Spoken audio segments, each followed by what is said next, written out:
Hello, beautiful people, and welcome to the Occult Exploration Society. I'm Snappy, and I'm joined today by my good friend Dion. How's it going, Dion?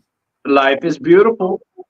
Amazing, amazing. And we will be joined later today by our dear friend Dr. Ammon Hillman. He's going to be hopping in after Dion's presentation. He was busy today and needs a little bit of time in between, but he will be watching, tuning in to discuss with us after the presentation. And our friend Ryan may hop in, but he's also exhausted out in the UK where it's 10 p.m., I believe. So it could just be Dion and I. Either way, we're going to have a wonderful show for you. We're going to be talking about the Olympic Games. And first off, before we get into everything, Dion, what is that word, Patrios Agon? What is this? What does this mean? One interpretation could be my father's agony. And another interpretation could be Patriot Games. Oh, beautiful. Interesting. With Agon being the god or the daimon of competition. Oh, that's so interesting. Okay, that's so fun. So we wanted to talk about the Olympics for a couple different reasons. Number one, as people who are deeply interested in Hellenic paganism and, into all of the mystery rites and looking into the pop culture, I think we were as shocked as the world was when we saw Dionysus appear on the Charger Satyr plate as part of the opening ceremony, right? And showing up. And it was pretty wild, though, watching the Christians completely interpret it through the lens of Christianity and say that it was a mockery of the Last Supper. What was your thought on that whole thing, Dion? So those are some of the base questions. One, was it a feast of Dionysus? Two, was it a Last Supper? We could look into a lot of things. And what I'll say, they're all of the above. All of the above. Yeah. We'll work it out and see. And not only are we going to look at the Olympic Games, we'll get into some other Hella games. Yeah, because there's originally there's the 4 Pan-Hellenic games, right? It's the Pythian games, which is the OG one from the Oracle at Delphi. There's the Isthmian games, which were to Poseidon, and then there's the Nemean games to Zeus, and then the Olympian games to all the gods and Zeus. And there's also the Hera games, the Heraean games to Hera. There's the Lycian games to Zeus Lycus, which is the wolf form of Zeus. There's lots of different versions. There's Spartan versions, Athenian versions. The more I started to look into it, as well as the Patrios Agon, which is a version that comes from Eleusis. And it's an Eleusinian game. And it was part of not the Eleusinian rites, but the Eleusinia, which was a harvest festival to Demeter. And they would play games. Yeah, this is part of the lesser rites because they were seasonal, and you had the big mystery rites. I'm trying to remember, September, I believe. We'll ask Ammon for clarification, but happened at the 2 equinoxes. But at one, they would do the Eleusinia, where they had the games, correct?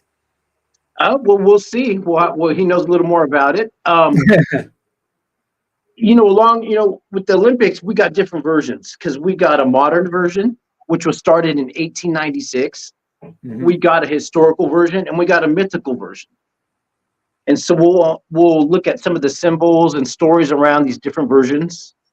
We got a lot to unpack.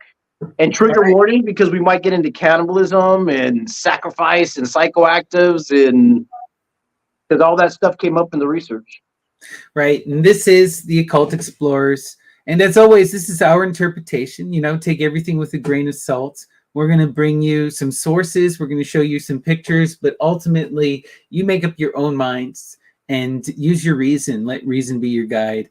And like Dion said, be cautious. We're going to get into some violence, into some weirdness. So here we go. Let's start with our first picture, because this caused quite the controversy, and for several different reasons. There even is some nudity. I'm not going to point it out, but people can see the nudity there. But the French couldn't care less about something like male nudity. Sorry, not even in front of children. It's just the human body. And for a reason, we've done multiple episodes talking about France as an epicenter of Satanism and esoteric Luciferian culture. It just happens to be there's lots of books out about that subject. And them hosting the Olympics where Macron wants to be Jupiter, sure. And we looked into the theater producer, the person who had the money to do this, that was in charge, and they wanted to bring back some of the older elements and Bacchic elements of these sporting festivals, just so you know. Now, one thing about the Olympics, since 1896, there's been about 20 to 22 of them, because every 4 years. And they've been, there's been lots of doping scandals, bribery scandals, world politics, a lot of money. Like the last one before this, I think it was 7 billion. And they have to find creative ways to get rid of this money. And so the Olympic Committee is famous for doing a lot of crazy stuff. So we would ask the question, doping, taking steroids are magic ingredients so you can go faster and jump higher. World politics, bribery, Last Supper, the Feast of Dionysus, all that is included in the original versions. Yeah, well, this was the thing that blew my mind. When I started to see the Christian outcry, I was like, what? Okay, is this not the Olympics? Like, what did you not expect to see? Did you not expect to see Greek gods at the Olympics? And then the Feast of Dionysus, this is primordial. This happens at all of the big festivals. He's the dying and rising god, the god of the wine, right? And we've talked about this. We've done several episodes at this point on the feasting and the idea, the metaphors of cooking and the mystery rites and the charging plate itself, having the god come out on the plate, right? The satire, the mixed plate where you cut everything up and remix it, where the mystery rite takes place. Like, you couldn't get more Hellenic and pagan. It's like, I can understand why the Christians are offended on one hand because they hate everything pagan. But at the same time, this is the bloody Olympics. Mm-hmm. What do you make of all this charger plate stuff and Dionysus stuff? It's the Aegis shield. It's right. The charger plate that the head of John the Baptist. And when it has the mixed items on it, it's called the satire. The satire plate, the Saturn plate. And this is Saturnian magic. And one thing I'll tell you about the trans folks in the back with the heavy-set female in the middle is a throwback to what we call the Megalissaludi, which are the games to the goddess Cybele that were held in the Palatine Hill in the Gali priestesses. Yeah. And so there's a lot that's in here. And we got the 2 pillars and, there's a lot going on. Yeah, the Niscos pillars, or the pillars of Hercules, right? Famous too with the goddess Astarte. You always see the Great Mother in between 2 pillars, and look who you have. You have the divine representation of the Great Mother wearing the Venus crown in between the 2 Niscos pillars. Like, come on. Yeah. It's beautiful. So this is a modern representation, let's say, of what we might have seen at an older Olympic event. Let's go to the next pick. 1936 Summer Olympics, famous one in Germany. Got the symbols right there. They were going to display the superiority of a certain group of folks. Go to the next pick. There's Stickelgruber doing a pagan salute, getting the athletes ready. Let's go to the next pick. Here's them getting their ass kicked by Jesse Owens. Love it. This. One of my favorite Olympics right here. Just saying. I ain't going to say nothing else. But that's Jesse Owens right there. And they can interpret the name as Jesus if they want. So let's go to the next pick. So that was the modern Olympics. Now I want to talk about the historical Olympics, which is from 776 BC to about 400 AD. They were banned by Rome, and at a certain point, they said, "Well, you can keep doing the sports part, just you can't do the sacrifices and the pagan stuff no more, and the theatrical stuff." And so, and it was held in the historical version. It deals with Mount Olympus, and it's called Olympia. And right here, this is a picture of something called the Zanes, and these were statues, Zanes or Zanes. And their job was to punish the cheaters, because cheating was a thing back then. It was famous for athletes to take magic potions with mushrooms to go faster, for bribes. It was politics involved between different city-states and athletes. So it's the same thing that's happening now. Yeah, we got to understand, right? Olympus is the religious site, right? For the Peloponnese, like everyone is coming to Olympus. It's a sacred site. And it traditionally had 3 different tribes that would administer over it. And at various times, various tribes would be in charge. And the games kind of comes out of a way to maintain this balance and to maintain this. And then it expands later in the history, right? I'm sure you'll get into more of this. Well, and part of the thing, too, it was also a rival to the Eleusinian rites, because at that time, those were the 2 biggest state festivals, along with what happens is what we call the Pan-Hellenic Games. And in this first form of the Olympics, it was all male. I think the word is gymnikos, is nude. And they were youths or teens competing in some basic competitions. Not all the sports we see today. Something like running, the long jump, javelin, the discus, which is a big part of it, we'll talk about. And they weren't competing for money, monetary prizes. They're competing for stepanos, crowns. Yeah, oak leaves. Well, it depends. Later, in the earliest version, it would be oak leaves, and then they became the laurel leaf crown. But yeah, you wanted to be crowned with the leaves. And you get olives, bay laurel, and depending on the different gods or traditions. And one of the things is before the events there were sacrifices, and afterwards there was a big feast or banquets. A lot of the elements. So there was like a Last Supper, a big banquet, let's say. And like I said, there was doping, political intrigues, all kinds of stuff. We talked about the mushrooms.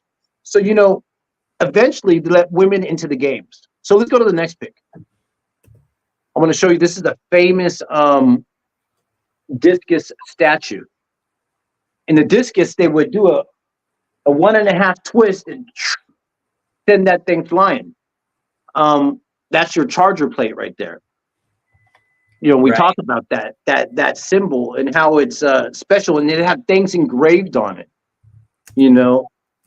So let's go to the next pick.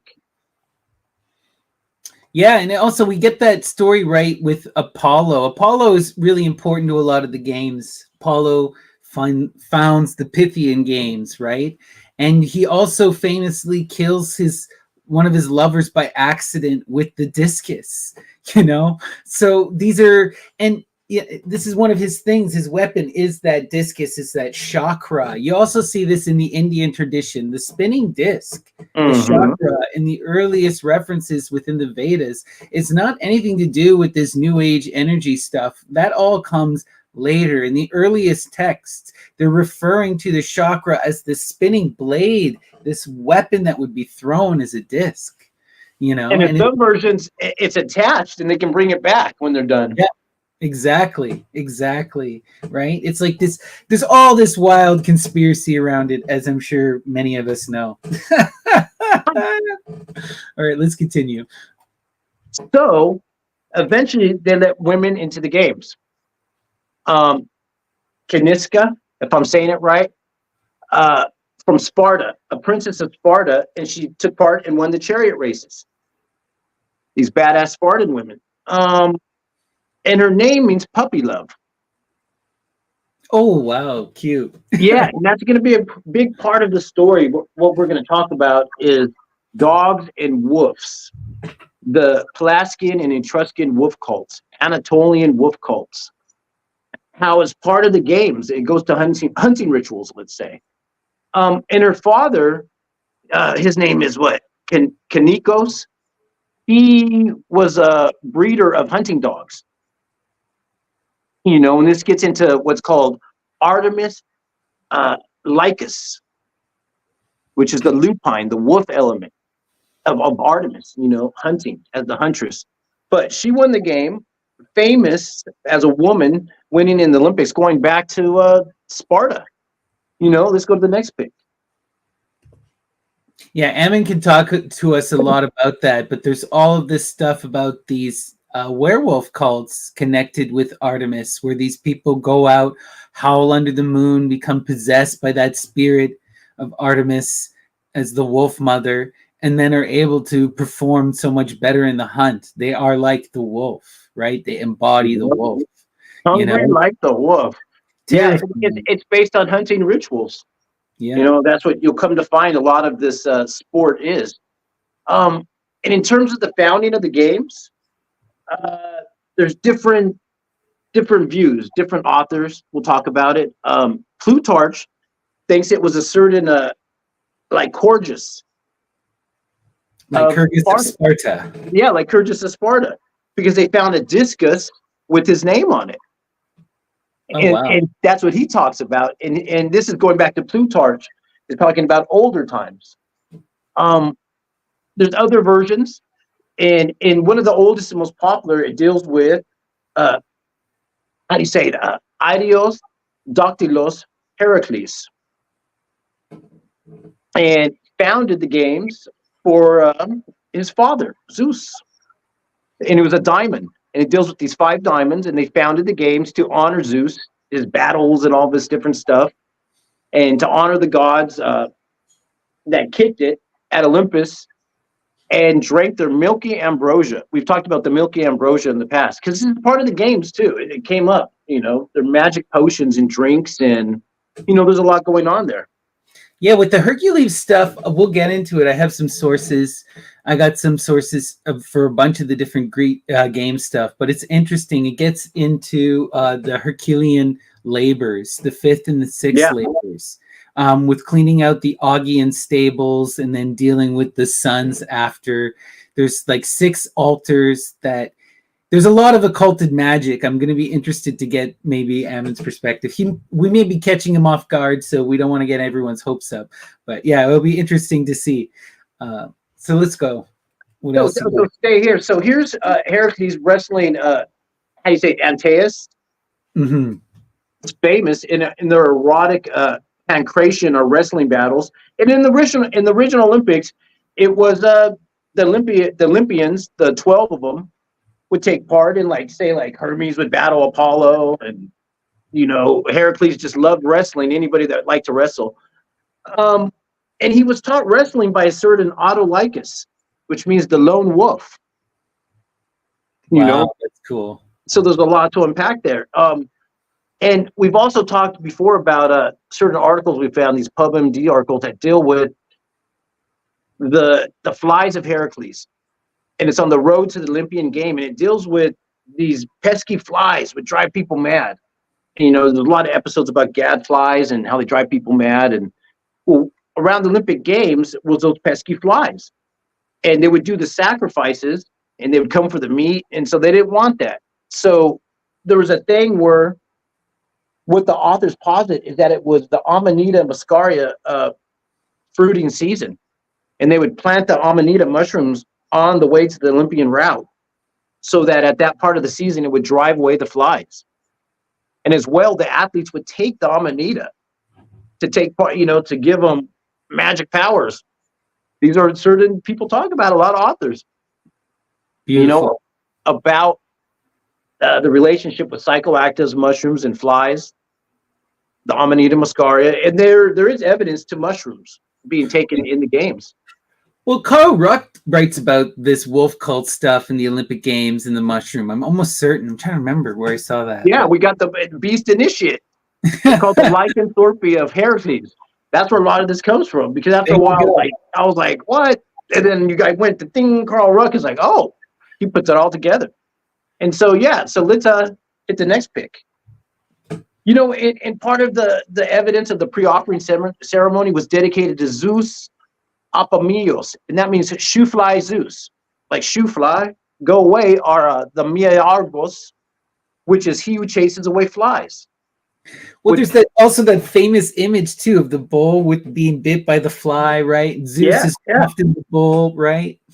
and there's also connections to Beelzebub and Zeus and the Lord of the Flies. Yeah. You know, there's different things. And here is what Persephone and Corey with some mushrooms that are part of the stories, just to show you that mushrooms are there and present in the ancient iconography. And like I said, it was that time of the year they would. Who did you say this was again? Sorry, you cut out there. It was the Corey and who? Persephone. Sorry, it's Persephone and Demeter then, or is it? I think it's Persephone and Corey. No, because Corey is Persephone. Oh, I'm sorry. I'm sorry. Yeah, that's her other name. Yeah, Persephone and Demeter. Yeah, that's her mom and the daughter, Persephone, are Corey. Sorry, I didn't mean to trip you up there. I just didn't hear you. So I threw that in there just to show you that there is mushrooms iconography that's available in these images and symbols, and the doping scandals that we talk about, you know, present in the Olympics. So let's go to the next pick. So I want to show you an older version. That's not even older, but another reference to the games that's outside of Greek mythology. And this is in the Bible right here, 2 Maccabees. And we've talked about this before when we did our episodes about Melkart and the Tyrian stuff. And it's the 2 Maccabees 4, and it says, now when the game that was used every 5th year was kept at Tyre, the king being present, the wicked Jason sent from Jerusalem sinful men to carry 300 didramas of silver for the sacrifice of Heracles. So every 5 years at Tyre, they were doing the Herculean sacrifices and doing games. Beautiful. And that dealt with the Melkart Heracles and the dog finding the purple in the olive tree, and the resurrection, the hierogamos of the funeral games of the dead king. Yeah, we've unpacked this a bunch, but you know, we have to recognize that they're right there. There's that temple to Melkart, Heracles, where they have the stele of Heracles that eventually becomes the pillars of Heracles. And that's where they did all these king rites, you know. So a lot of this stuff is coming right out of this area in Palestine. It's wild, you know. And they would play games. It says it was the game, and they would do sacrifices. People posit human sacrifices. The purple was involved. They even we forgot to mention the purple was involved in the modern Olympics. Didn't they paint the field purple? The new one, that's the theme. The artistic director said purple is the theme. Yeah, so a friend of ours sent us this thing here. I'm just going to pull it up about the official color for the Olympics, and it's just too funny. It says, okay, yeah, so this was from the CBC. It says, Camille Yevinick, director of brand identity for Paris 2024 Games, said her teams had worked on the color palette for 2 years. Ultimately, they picked purple for the Stade de France track as a reference to the lavender fields of the south of France, where cities such as Nice and Marseille are hosting some Olympic Games. But we all know what the purple is really about. It's about that royalty, those empire rights. It's about the magic. It's about that Median cult. yeah. You know, and connected to these games, these Melkart Heracles games, was the Marzare feast. We've talked about the Marzare feast, which is like agape love feast or the funeral feast, because this is about the resurrection of the dead king, and making funeral beer, and how that's connected to the Last Supper as well, the resurrection of a king and taking part of his body at the birth and dying of the king. ancient rituals and playing games. It's part of it. It's part of the mythology. Yeah. So some people call it the Feast of Bacchus as well. So let's hit the next pick. All right. So that's Melpart right there. There's another version of Melpart and another version of the games, and they're called the Isthmian games, and that's the Isthmus of Corinth. And what that is Melcartus or Melcertus is part of the myth of a dead, and it's a funeral game to celebrate Melcertus. And in this one, they have Poseidon. They honor Poseidon. But Poseidon, they do horse races on land and swimming to honor Poseidon, because Poseidon has horses, but in the sea, his seahorses. And the name is, people posit, is Melkart. It deals with Heracles, because part of the epitaphs of Melcertus is Balimon, which means the wrestler, which is an epitaph of Hercules. Because, I told you, he's into the wrestling thing. Well, Balimon is also one of these deified mortals. He gets like thrown into the sea and he wrestles with a dolphin and then gets resurrected and deified. I'm pretty sure Balimon, I'd have to look it up on Theoi, but yeah, there's some wild stuff there. And in this one, I think women were allowed, and they did, besides athletic games, they had musical competitions. People do poetry and have musical battles, like rap battles. It's like looking like rap battles. They would do their poetry and say their thing, and the crowd would clap, and then the next person would do his poetry. And then, they have a cipher, which meaning to go around, and then the audience would choose. And then you get your crown, and I think at this one was celery. You get a crown of celery at the Isthmus Games, so, and besides that, all right, so this is part of the Pan-Hellenic Games, which is Isthmian, Olympian, which we've talked about, and there's two other ones, which is the Nemean and the Pythian. And so, all right, with the Nemean Games, it deals with Heracles battling a lion and taking out a lion is part of it. And also, there's funeral rites for a young child named Opheltus, who was killed by a serpent. And his father, his name is Lycurgus of Nemea, another Lycurgus again. It deals with funeral games and Lycurgus in these wolves. Yeah, and this child that's killed by a serpent. So then if you go over to the Pythian games, it also deals with killing of serpents. The Oracle of Delphi and Apollo. And at the Delphi Oracle, they had a bronze wolf statue that was dedicated to a version of Apollo that's called Apollo Lycus or Lycogenus. Because Apollo and Artemis are born of wolves, Leto. In some versions, Leto's a wolf. Or it means to be born of light, Lucas, like a Luciferic element. It means to be of the light in some of the older etymologies, which, I'd love to ask Ammon about that. Or to be from Lycos. Yeah, because Leto, to expand a bit, right? That's the Titan goddess of motherhood, right? The gentle, the demure one, right? She was the one who was like relentlessly pursued by Hera, after they gave birth to Heracles. Yeah, no, and the story has some of all the elements, symbols that we've been talking about. So let's hit the next pick. Right. And her sister's Astrea, right? Virgo. So earlier you were talking about it's Apollo and his lover, Hyacinth. Yeah, with the discus. Yeah. And you can see, look down at the bottom. Underneath him, the dead person laying there is a brown discus. See it? Wow. At his hand? Yeah, I do see it. Yeah, because in the story, Apollo's playing with the discus with his young lover, and the young lover gets all excited and tries to grab the discus, and it bounces and hits him in the head, and he dies. And so because of that, the gods turn him into a magical flower. Now, this magical flower, hyacinth, you can get a purple dye from it and use it for snake bites. Oh, wow. Yeah. No, it's part of the myth, And like I said, there's versions of Apollo being wolf-born and Artemis being wolf-born, and Artemis is wolves. You know, it'll factor into the story later. Yeah, and so, and part of it is Aristides. You know, if I'm saying it right, Aristides. Yeah.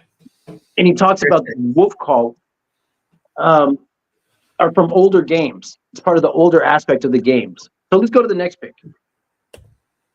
All right. And right there, that's one of these statues to Apollo. That's a wolf dedicated to Apollo. Just so you know, I threw that in there just so you could see it. And so from here, we're going to shift over into the Patrios Agon, the Agones. If you want to go to the next pic. All right. So that's a picture of one of these female goddesses, or female virgins, let's say, a teen youth. And so we were talking about not the Eleusinian rites, but the Eleusinia, which is a harvest festival. And for corn, and to Demeter, and they would have games. And the women would take part in games, and the men, and the games were called the Patrios Agon, meaning patriot games.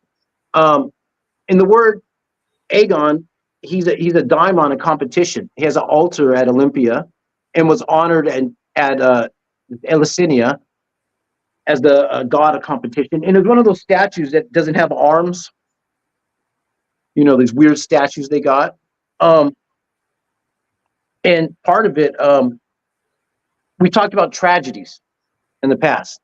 And tragedies deal with goats. It's a goat song. And comedies. Well, these are agonies. And agonies are competitions. Because you agonize. It's like, what is it? The thrill of victory and the agony of defeat? Is that Olympic saying? Beautiful. And that's what an agony is. It's competition. You have to suffer over it. And so these are a form of competitions. And so there's another form of them, which is called the Heraean games, which are old too. And these deal to the goddess Hera. These games are dedicated to Hera. And some authors say that they're older than Zeus. The cult is older than the Zeus cult, the Hera cult. And the women would do these track races, these virgins, teens, 16, 17. And you can see the outfit is one breast is exposed. You know, Right. that was part of the outfit. And related to the Amazonian thing, right? they're Because going Amazonian. when you go back to the earliest sources, it's just one breast exposed. It's not actually the removing of the breast. That's kind of like a later exaggeration, you know. And then you get weird things where historians try to justify it and say, "Oh, it's so that it's easier to fire an arrow." And it's like there are plenty of fine women archers who don't need to lop their chests off to be able to fire. You know, it was an exposed thing. It was part of the it's part of what made you identifiable as an Amazonian warrior. Yeah, no, they were proud. It was like it was a look. You got respect. The other women looked over at you like, "Oh, you're Amazon." Like, stay back. Like, you know, the dudes didn't say nothing stupid to you. They knew better. You know, you might get cut up right there. Yeah. You know? Well, if the sources are to be trusted, right? You land on some Amazonian shores, you may just wind up on a pike, or you may wind up raped and then on a pike. You know, and so we're talking about older versions of these games, and these are the Heraean games, which they say are older, dedicated to the goddess Hera. And there's an Etruscan version. Let's go to the next picture. Right here. So here's an Etruscan version where Heracles is getting fed the lactonosis. It's a big part of it. And it deals with also the lupine energy of feeding Remo and Romulus. There's a couple articles out as well that deal with the psychoactive nature of it, because the transforming the bio processing of hallucinogenics through body fluids, through the milk. And so in here, you'll notice he has a beard. Oh, wow. Yeah. He seems to be fully grown, taking his medicine. We have a bit of a surprise here. our friend Neil has joined. I didn't think Neil was going to be able to come in today. He originally said he could make it. I thought he was starting at 3, and I just got back, so I asked Ammon to send me the link. I was like, I can join. They just started. Shit, I can join. Yeah. We're kind of in the middle of Dion's presentation here. I'm gonna stay quiet. I'm watching. This is fascinating. If you have anything to where we're at chime in. is it's a Etruscan version of Hera feeding Heracles breast milk, and he has a beard in this version. I heard you. Nice beard like yours. His beard is nice. I heard you mention the wolf people, and then Anatolia. There's another tribe called the Lupercalians. Yes. And on the Gagaturk flag and older Turkic flags, as well as Romanian and Daci, is a wolf on their flag. Yep. Because what we're exploring is that the wolf hunting rituals might be one of the precursors for these Olympian Games. Oh yeah, and they were called the wolf people by even the Persians called them that. That's right. So now, and in this picture, so what happens is he gets a little too nippy and starts biting a little too hard. She pulls back, and the gall of the milk flies out, and that becomes the Milky Way in some of the myths. Damn, yeah, that's right. I remember that myth now. Yeah. So all right. So let's hit the next pick. All right. And like we said, this deals with the lactonosis and Remo and Romulus feeding off wolves, the Apollo Lycus, the Artemis Lycus. And they claim descent. They claim descent from the Pelasgians too. Yeah. Pelasgian wolf cults. The lactonosis. So we're talking about the epitaphs. And in one version, you got the Lyceum? Yeah, Lyceum. Yeah, and that means the wolf's lair dedicated to Apollo. Right. It's a wolf's lair. If you look at the thing in it, the root of it. We've been talking a lot about Lycurgus coming up on the disc as the father to one of the boys that slaughtered. They have funeral games, and how wolves keep appearing. So what we're going to do next is go to some Spartan stuff. Look at some Spartan rituals. So hit the next pick. Right. Well, there's Artemis right there. I want to throw in a pic of Artemis with their dog because the dog is symbolic of the wolf. It's a domesticated wolf. And in other versions, it's the wolf. So connected to the dog star too. Oh yeah. Oh, definitely. And so because of that, I didn't even throw this in, but that picture that we showed of the Olympics with the satire plate, the charger plate with Dionysus on the plate, that took place on July 26th, which is considered a dog day or the helical rising of Sirius. Yes. When they would do the rituals, which is also Tisha B'Av, which is the 9th of Av, the saddest day of the year in some Jewish myths, because it deals with the dire straits and it moves on different days. And with the helical rising, the induation happens, the gators come out, the Nile floods, and they do the gator rituals where they play the gator games that deals with Sobek. And when you get the fat from the crocodile, that's mesh to be anointed. On the island of Crete, they call the star Yakar. Yeah. And it's a Dionysian / star. When we go into the origin of the Pythian games and we look at the origin of the Python himself, he comes out after the flood, after Deucalion does his whole thing. The goddess of the Nile herself retreats and gives birth to all these monsters, and one of them is Python. According to Ovid in the Metamorphosis. It's wild. And another thing too, Diana's called Lucifera, right? She's the morning star. That star, that dog star, the one that comes every year at the summer solstice, the hottest day of the year, it marks the days the floods are going to come. It's the brightest star in the sky, like by far. It's like it takes all the brightness away from all the other parts of the sky because it's so bright. It's like another sun. And there's the morning star, which is Venus every morning, but then there's the morning star, and that's the dog star that only comes once a year. So there's more than one morning star, and the dog star is the morning star. It's also connected with Diana. Oh yeah. And what you guys brought up Crete. Now Crete, they had the bull jumping. I was going to throw in those pictures. The frescoes of the wrestling games they played at Crete. And the bull jumping. And think about the Minotaur. When you got to escape the labyrinth, is that not a game? That's definitely a game. So next we're going to talk about some Spartan stuff. Go to the next picture. All right. And so now we're going to talk about, so the Spartans when the kids came of age, they teach them these sporting rituals, fighting games, and in some of the rituals are myths. They had to wrestle wolves or kill wolves, and they would do a ritualized meal together, a banquet called a syssitia, with older men and the younger kids. But then at a certain point, they had a ritual that would come up called the krypteria. And people translate it to mean the secret police or the secret ones. And at this certain point, certain Spartan teens would take off their clothes, jump into a river or a pool, swim into the woods, and go naked and howl like wolves and carry knives. And from that point on, they would stay on the outskirts of Spartan society, and they would hunt what's called the helots, which are lower class Spartan citizens. Yeah, enslaved citizens. Yeah, yeah. And they could kill them. They had legal rights to kill them, so they would hunt them like wolves. And they would see some helots walking, let's go kill them. And they would rape their girls and kill the dudes and take their bounty. And they would do that for a number of years. Check this out, right? This is just to highlight what you're saying. You have the Hieros Gamos.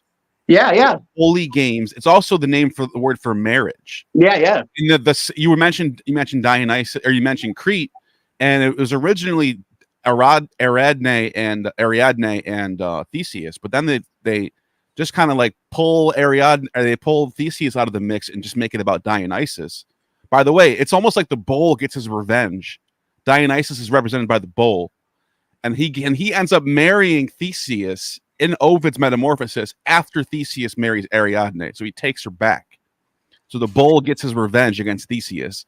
But the crazy part about this is they had this down here. It says the best known ritual example surviving in classical Greek is the Hieros Gamos enacted by the Anthesteria, by the wife of the Archon Basilios, so the leading king, Archon king, in Athens, originally there before the queen of Athens, but Dionysus, presumably, this ties back to the original of the origin story, like, you know, how they brought Dionysus. Everyone thought it was Jesus, but it was Dionysus the whole time.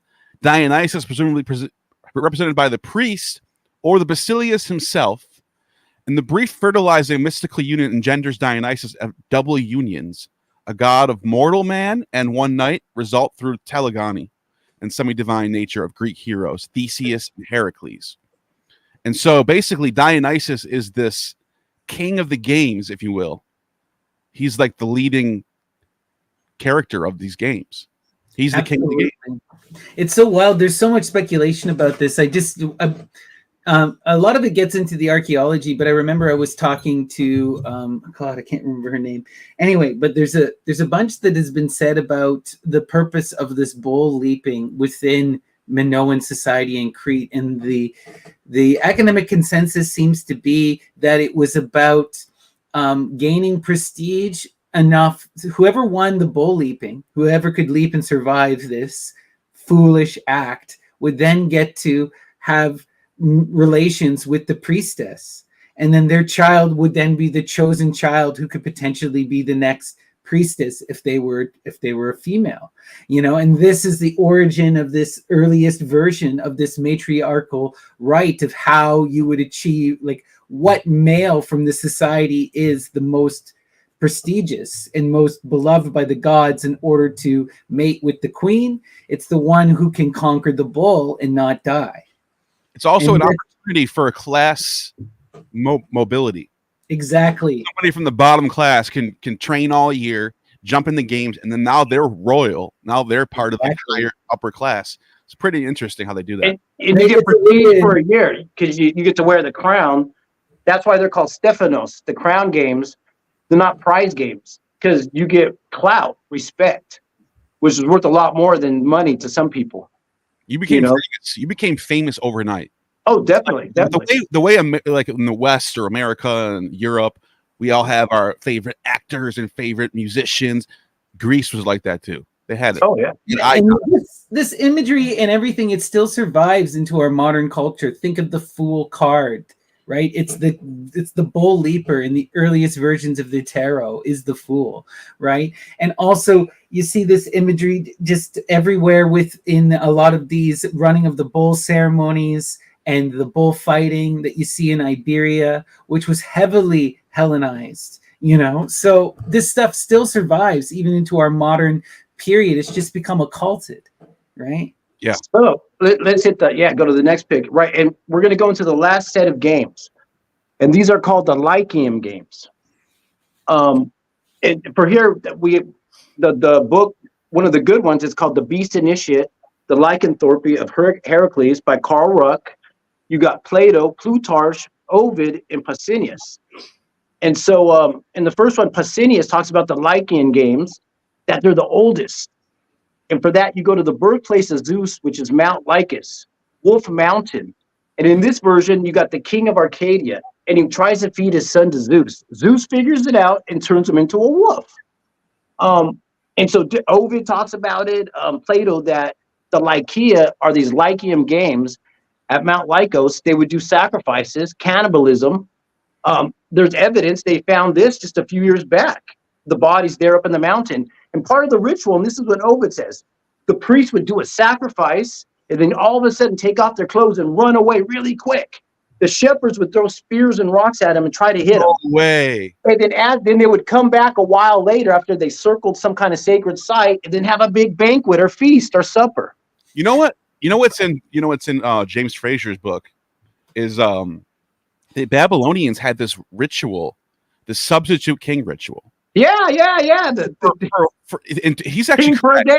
He's actually correct. I've talked to Syriologists about this. They actually had this, where they would have a human sacrifice victim. Sometimes people would sign up for this shit, like they wanted to be the victim because it puts them into with the gods, right? And so they would sign. So they had people, whether it would be someone that they just conquered or somebody signing up for whatever. I don't know how they chose these people, but once a year. Or I think not even just once a year, during times of like famine or something. Yeah, when there was problems, you get the scapegoat, the Azazel. They would select somebody, a human. They would dress him in. You know what his name is? The Pharmakos.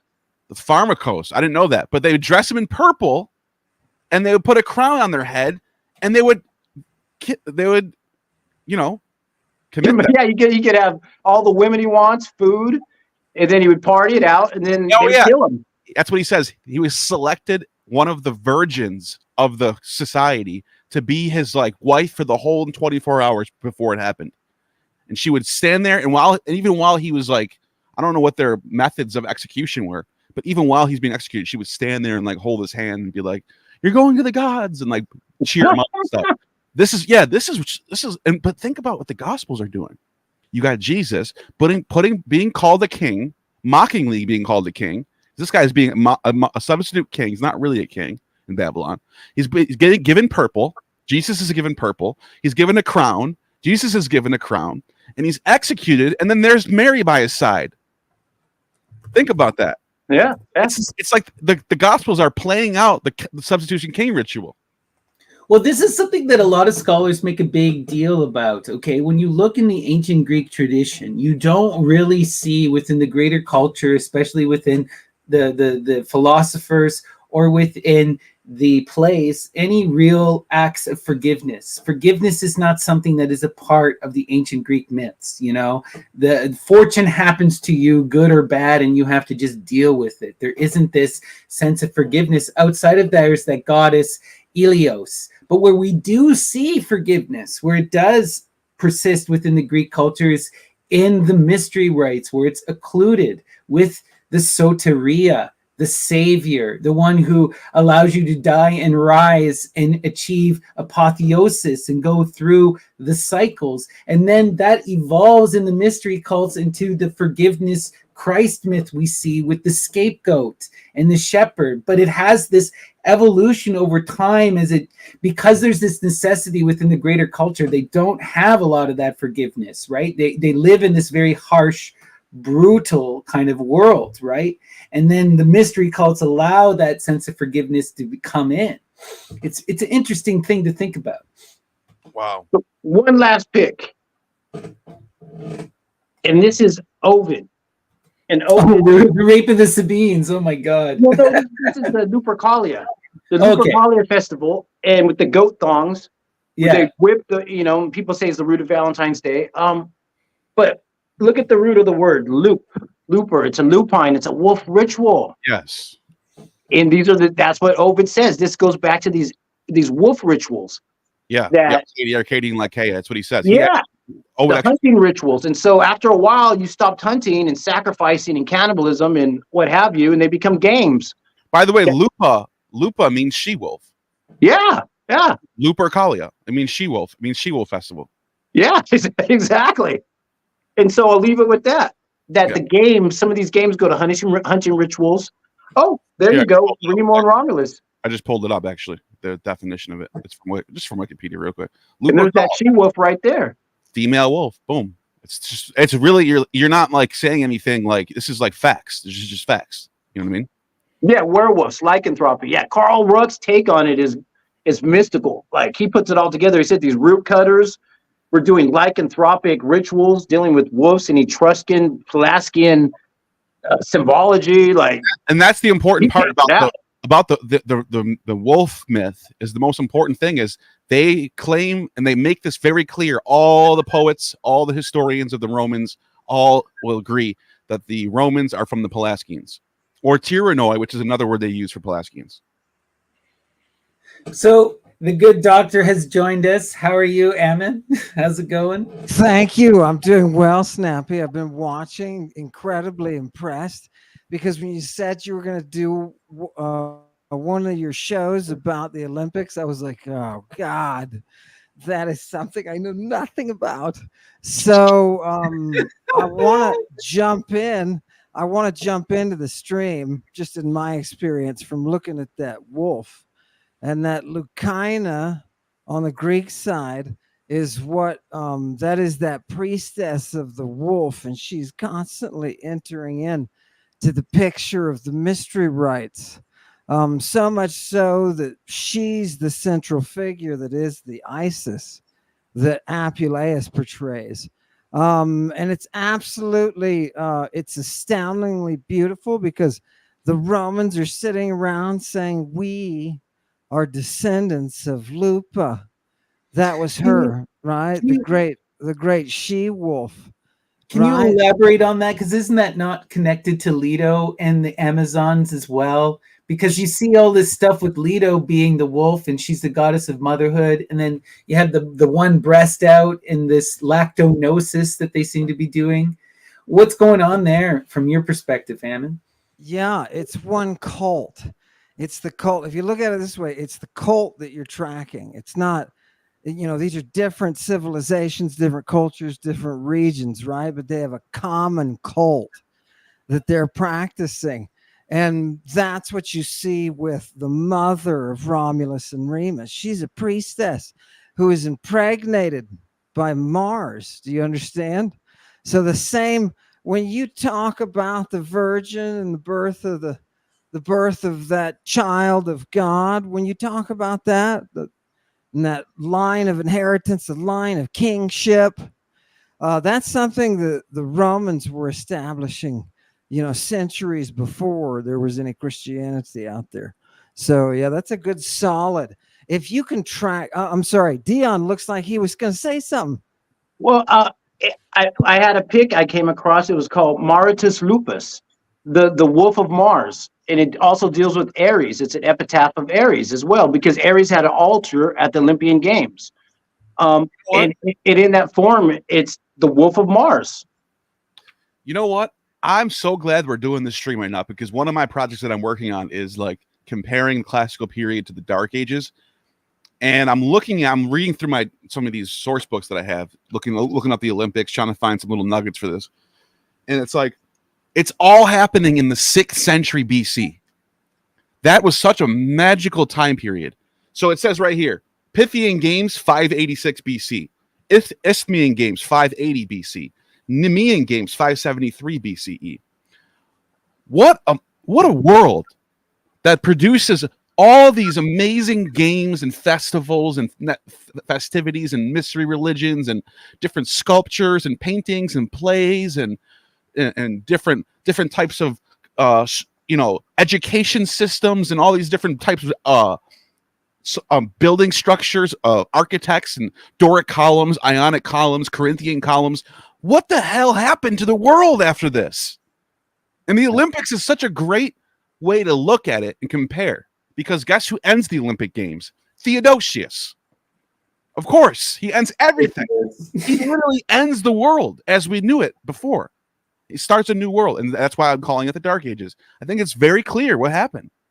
Yeah, no, you're absolutely right, and more people just need to call it out, right? We've had an overcorrection in modern academia, right, where we're no longer looking at the material reality of the Dark Ages, where we want to say it was somehow better than it was. But no, there was real oppression, at least in terms of the philosophy. I'm sure, yeah, you can find places where people lived their good lives, but you can find that at any time, in any place in history. Exactly. And by the way, just to highlight how free the Greeks were. You know, we talk about Adam and Eve and how like they became ashamed of their nakedness, and that's a big theme in Judeo-Christianity and Islam, is being ashamed of your body and being ashamed of your own instincts. Well, listen what the Greeks did in 720 BCE. This is in 720 BCE. Dionysius of Halicarnassus was writing back. He lives in the 1st century BC, but he's writing back about a time in 720 BCE. He says, the first Greeks to strip and run naked was Acanthus, the Spartan, in the 15th Olympiad, 720 BC. Before then, all the Greeks were ashamed to appear at the games with their bodies entirely naked, as is clear in Homer. The most reliable and earliest of witness when he was the heroes girding up.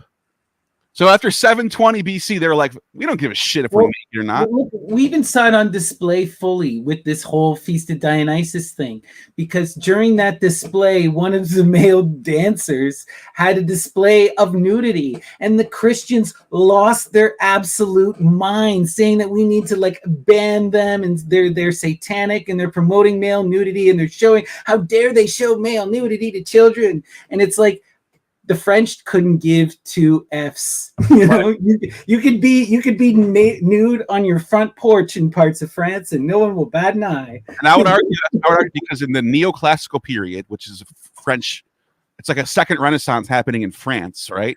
Where they're building all these amazing Greek-looking Corinthian columns and sculptures of Venus and Dionysus. I would argue that brought back into the minds of the French people what it's like to be a Greek. Right. That's why they like that. Yeah, that's why they camped it up. They camped it up. You know, I got a question. Part of the research I came across was that the Spartans initiated the nudity, the gymnikos, at the events, but also Lycurgus of Sparta. And the word is, how do I say it? Eunomia? Eunomia. Yeah. Has a special place. He's a great lawgiver. He's like what Moses wants to be like. He's like Moses is a wannabe Lycurgus. Lycurgus was a great lawgiver. He founded the Spartan constitution. You got to read. Does that mean of the wolf? Does that mean of the wolf, or the way of the wolf? It means basically wolf-like.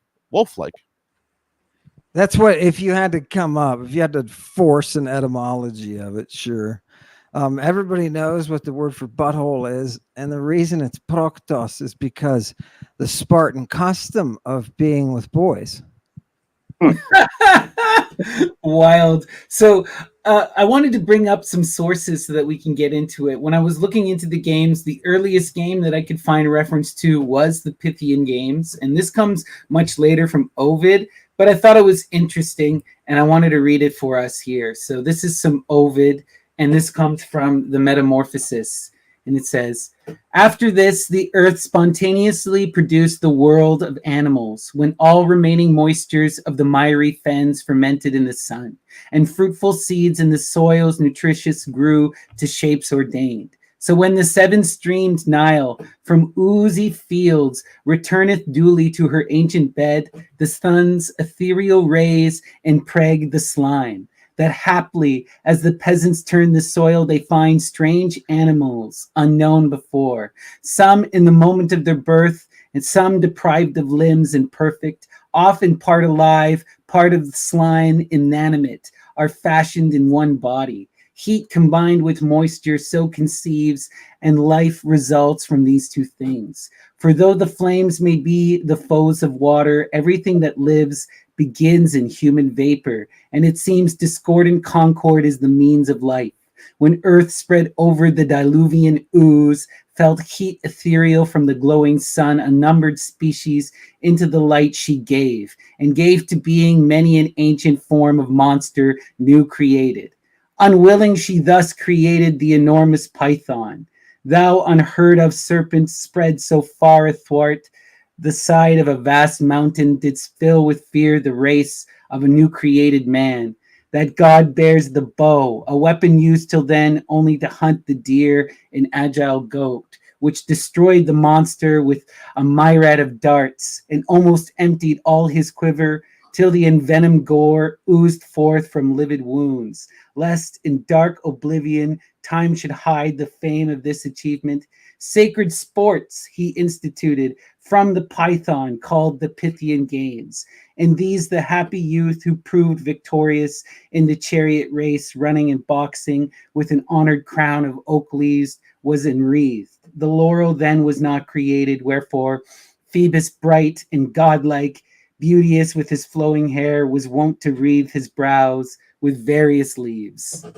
By the way, one thing I just noticed too, the way we count our time is based off, well, we try to fix it with the CE and BCE thing, which I try to follow, because if Christ is born in 4 BC, then he's not even following it. So why should we? Anyways, we fixed that. But seriously though, our time is based off the birth of Christ. That's what they try to do in the time of Gregory. Anyways, in the ancient Greek world, you know how they did their time? Off the Olympian Games. They would say, during the year of the 15th Olympiad, this happened. During the year of the 19th Olympiad, this happened. That's amazing. I just thought about that. It's such a clear distinction between the Judeo-Christian world that we're still a part of and the old classical world, where they measured their time based off the Olympiads. But it's also like, just going back to the Pythian Games here, this seems to be the one from everything that started it all. And it also seems to be like there's conflating stories. There's some stories that say that Apollo instituted the games to honor himself, but then there's others that said that Zeus made him do it because Zeus was upset that he killed Python, and this was a great sin. And that ooze from Python is what gives Artemis the power of her arrows and what gives Apollo the power of his arrows. What are your thoughts on this, Ammon? Yeah, and sometimes the python is feminine because we're talking about priesthoods here, and sometimes the python is masculine.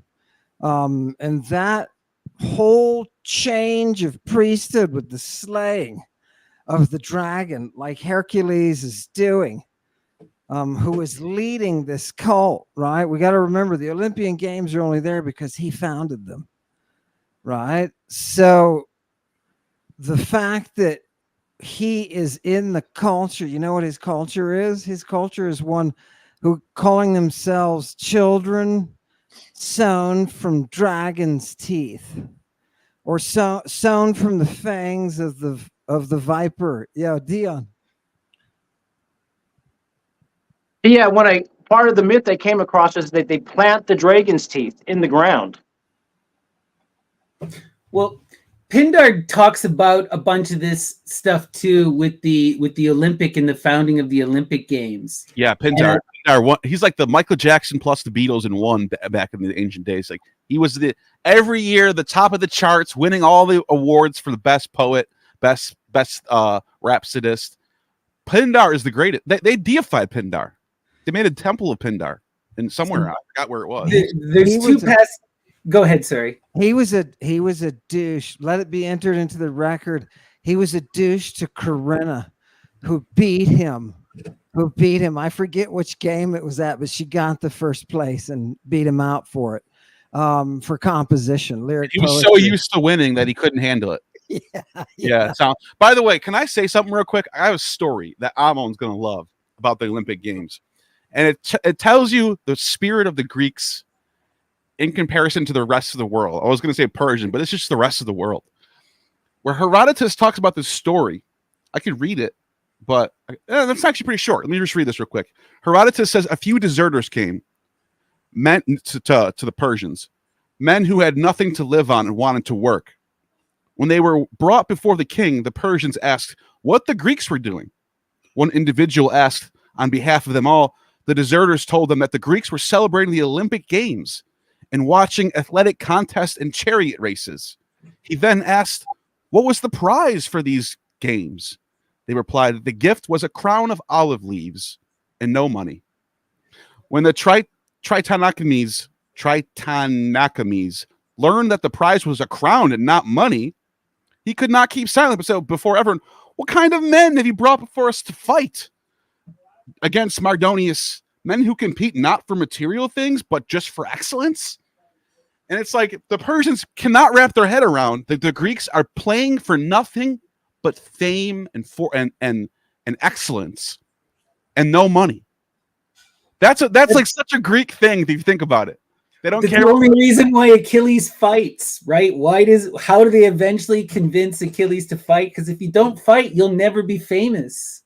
Don't you want to live forever? Then he finally relents,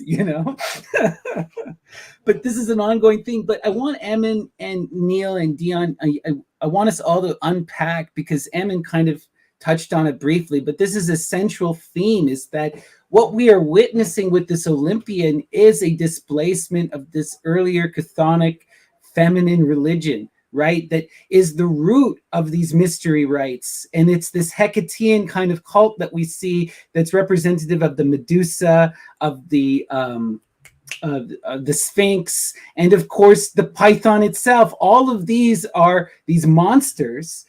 In the earliest forms are female goddesses and priestesses who are running temples and who are powers unto themselves that then become displaced by this Olympian masculine Herculean cult. Am I not right? Yeah, I think if I can start, I think you're onto some cool history that we don't know, because we don't want it to look like the feminine is the precursor of the masculine, but it is. Just like those oldest schools are coming from Lesbos, and they're feminine. You also have as we talked about before, Dion talked about before, you also have the Hera.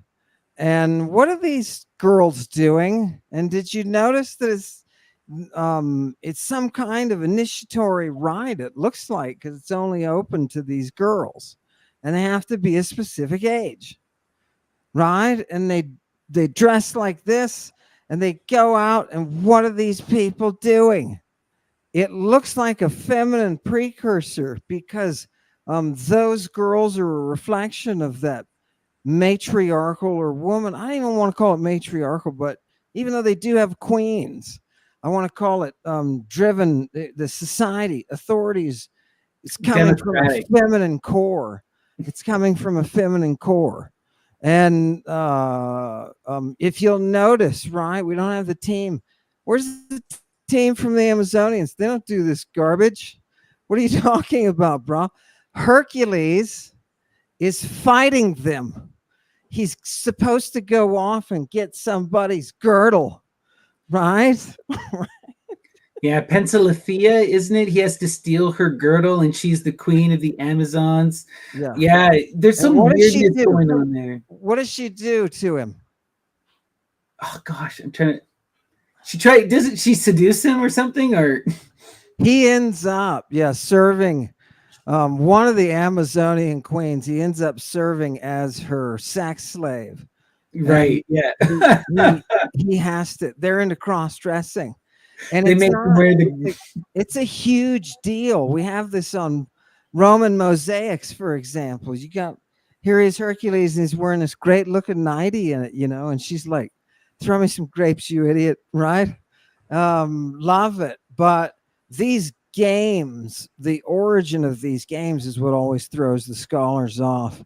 And they don't know, was this practice at the Heraean? Was that the precursor to the Olympian Games, or what's going on? If you just realize that this area of the world, this Eastern Mediterranean, is full of the static that is the Scythian cultures, the horse cultures that are marauding cultures, right? They are not citizenry, right? They are not members of the polis. That's the distinction. right? They are not anchored to a specific place. I mean, they have territories, right? They have territories, but they're marauding, laistic cultures. So if you see, Dion was talking before about, just taking somebody's junk, you know what I mean? Just be coming in and taking their junk. That's what they're doing. And they come in and they stink of weed, right? And they come in and they pillage, and some of them have that stuff in their eyes, right? Those people are crazy, right? And so this whole wolf culture thing is kind of the product of this Greek culture rubbing up against the Scythian. And when I say Scythian, I include the Amazonians in that with their arrow poisons. Before we jump back into this game talk, I just want to point out, when we're looking at this idea of this chthonic feminine culture that was displaced in the Bronze Age by this later Greek Olympian culture, I think the clearest way we can see that, not only do we see this in the mythologies, which we all have discussed, but we see this paralleled with the later tradition. The cycle repeats, and the Christians do the exact same to the Greek Olympian tradition, right? We see this on full display. Satan becomes reduced to Pan and Saturn, merged into some kind of parody, the greatest sin in their version is to be possessed by a demon, when in the Greek world, one of the most precious things that you could have is to be blessed with the possession of a daimones, right? One of the signs of Socrates' genius, what calls him a gadfly, is that he has that daimones that pesters him, right? And this is a sign of genius, but it becomes totally inverted. So what I want people to recognize is this act of vilifying the other, and displays, especially with later cultures that come, right? And it's this narcissism of small differences, because the Greek Olympian is based on this mother cult. All their rights, all of their power, their magic is coming from that previous other. Just as with Christianity that comes to displace the Greek Olympian, it's still taken from the Olympian, and it's not even original. It's this narcissistic small difference bullshit on full display, and it's all about powers of control and manipulation of myths, but they're all resting on this great mother cult core, this kernel from a bygone era. Speaking of that, Pindar, there's a scholium about Pindar. He didn't write this, but it's about him, where him and his pupil Olympicus, it's his name, Olympicus, they were traveling and they saw a mysterious flame on a mountain, and it was attended by strange noises or whatever. And they walked up to it and they saw Rhea and Pan, they were like coming out of the fire, like it was like a miracle scene, whatever. So they dedicated the temple right there on the top of the mountain to Pan and the Great Mother. But it's like, that's the foundation of this culture, is that Great Mother, Absolutely. And when you start to dig into it, you even see that it's the Great Mother in many, many, many different forms. And this is not an issue for the ancient Greeks. Rhea and Cybele are the same, right? When the Phrygian cult shows up, they just incorporate it into the Dionysiac cult, right? We see this on full display. They'll shout Iwa and they'll shout Attis at the same time, Saba, and then Saba right after that. And Sabacton, right? Yeah. Yeah. I got a question. Part of the research was Iacchos, the Dionysic cry. Yeah. Is that a wolf howl? That's what some authors had posited, that's based off the howling of the wolf. Might be. You're muted. Ammon. Muted.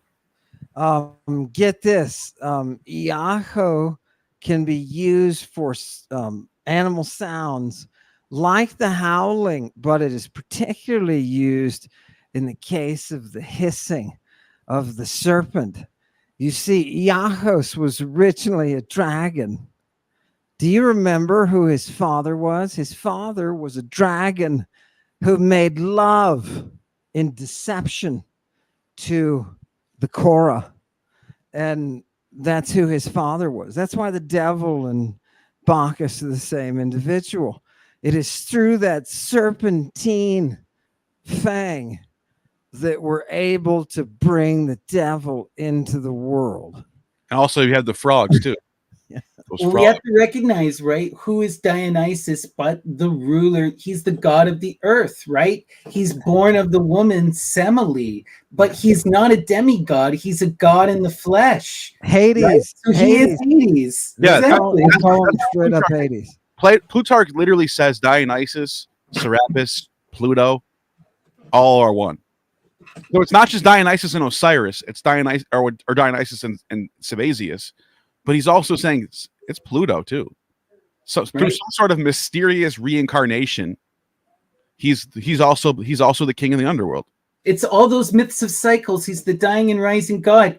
Julian says this in the hymn to King Helios, that Saturn and Dionysus are the same. Saturnalia by Macrobius, they say it again. Yeah, these are later texts, but these are deep Hellenic philosophers, people who lived this and saw a living tradition. And they're citing old Orphic hymns to prove their case. So Snappy, can you pull up that Olympic picture, the first picture?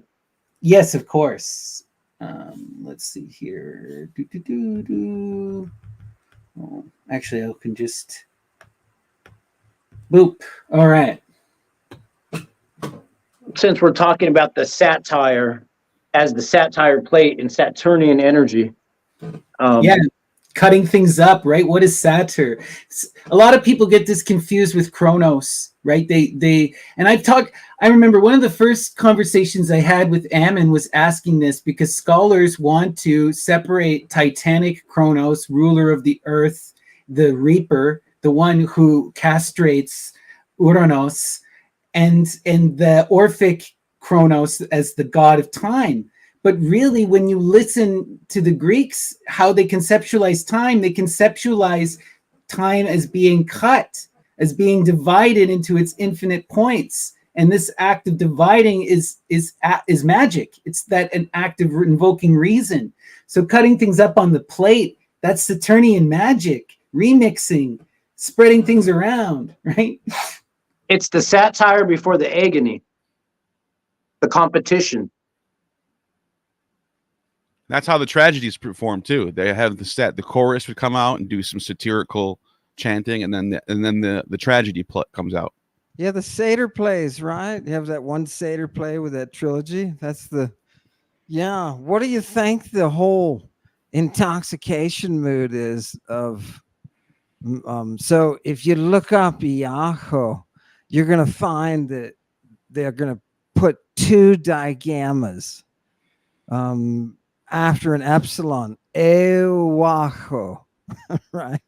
So if you can just follow that, because Ewazo means to be the Eve pulled from the side to yell, right? To cry, to shout, right? Ewa is a shout. Ay is a shout as well, right? The Bacchic, and not just any shout, but a specific Bacchic cry.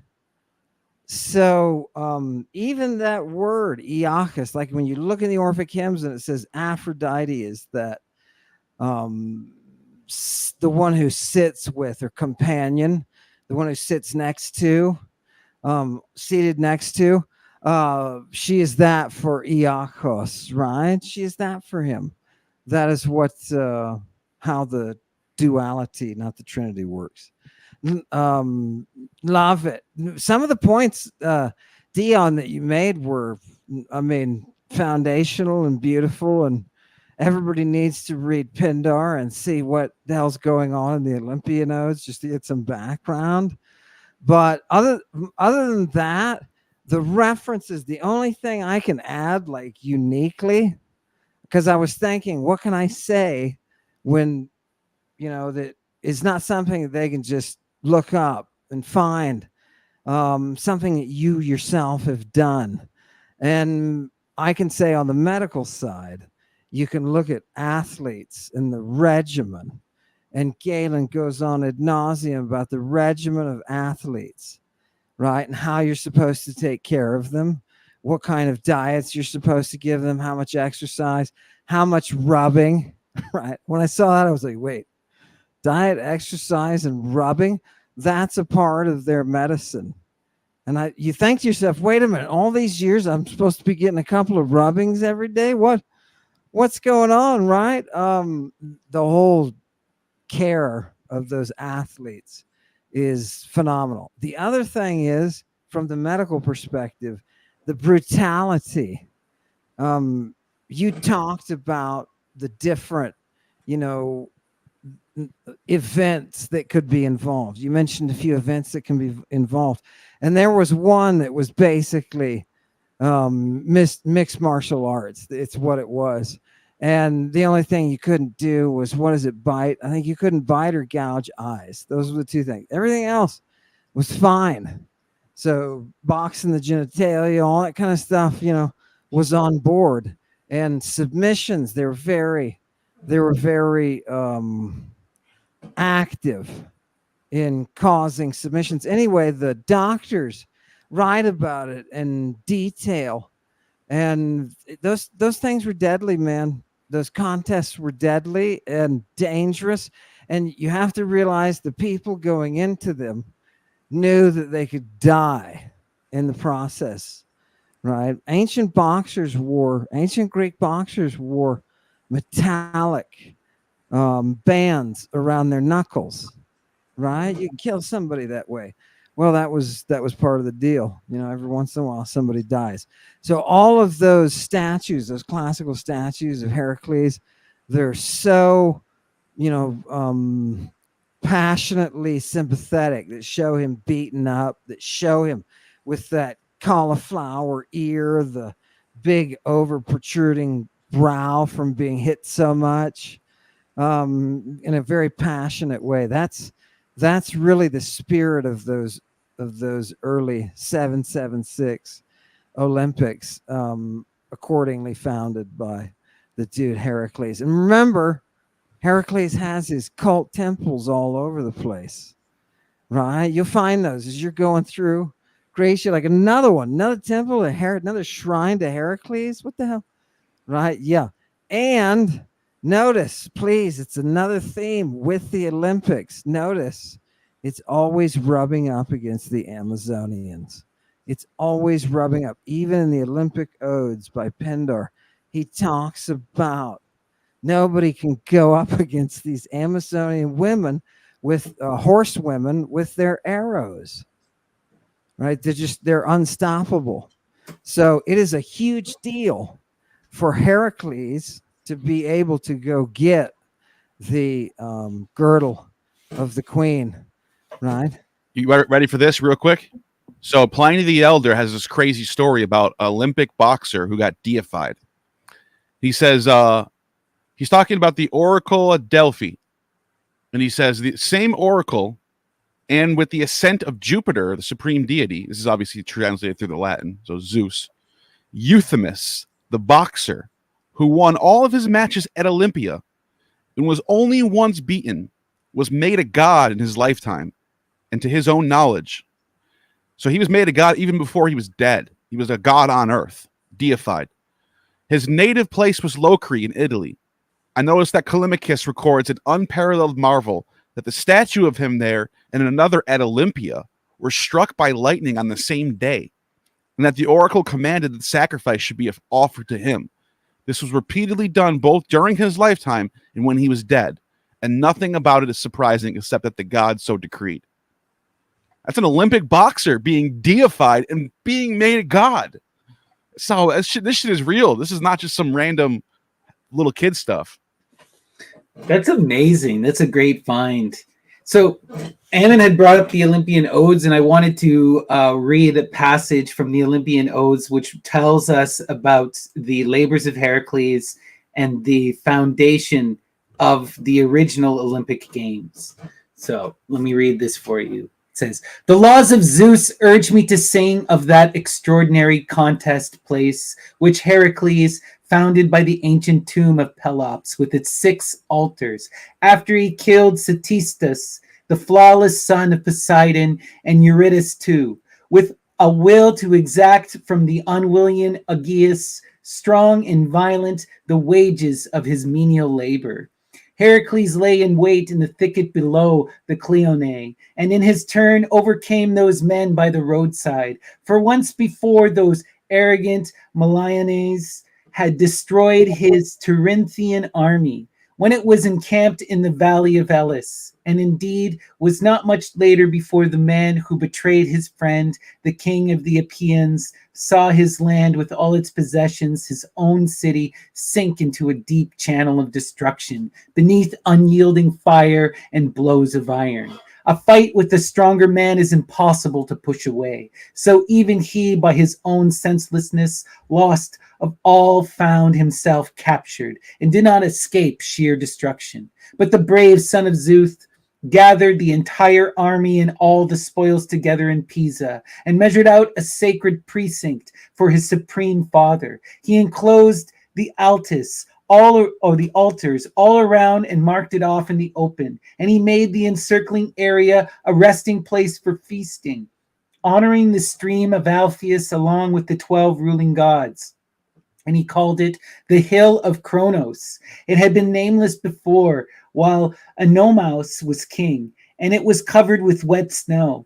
But in this rite of first birth, the fates stood close by, and the one who alone puts genuine truth to test, time.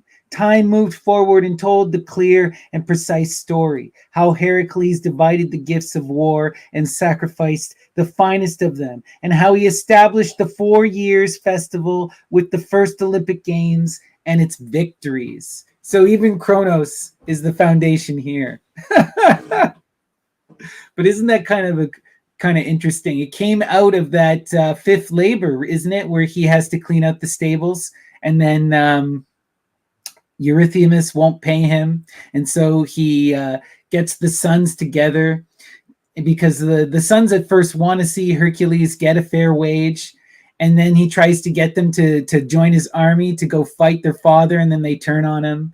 And that's what we see here. He has to kill them, and then he sets up these 6 altars. What do you think's going on with these 6 altars? Because there's some clear cult stuff. Ammon, do you have any thoughts? I know I'm throwing at this as from the sidebar, but yeah. There are 6. Yeah, let's just see what happens. I'll just swing wildly and see if I can hit that pitch. There are 12. Who are these 12 gods that he's talking about, right? On this hill of Kronos. Are you watching the birth of Olympus coming from an older astral religion? Is that what we're seeing the coming to fruition of here with Heracles? You get that a lot. Remember, Heracles is spreading a religion. People don't understand it. They think, oh, it's just myth. It's just a story.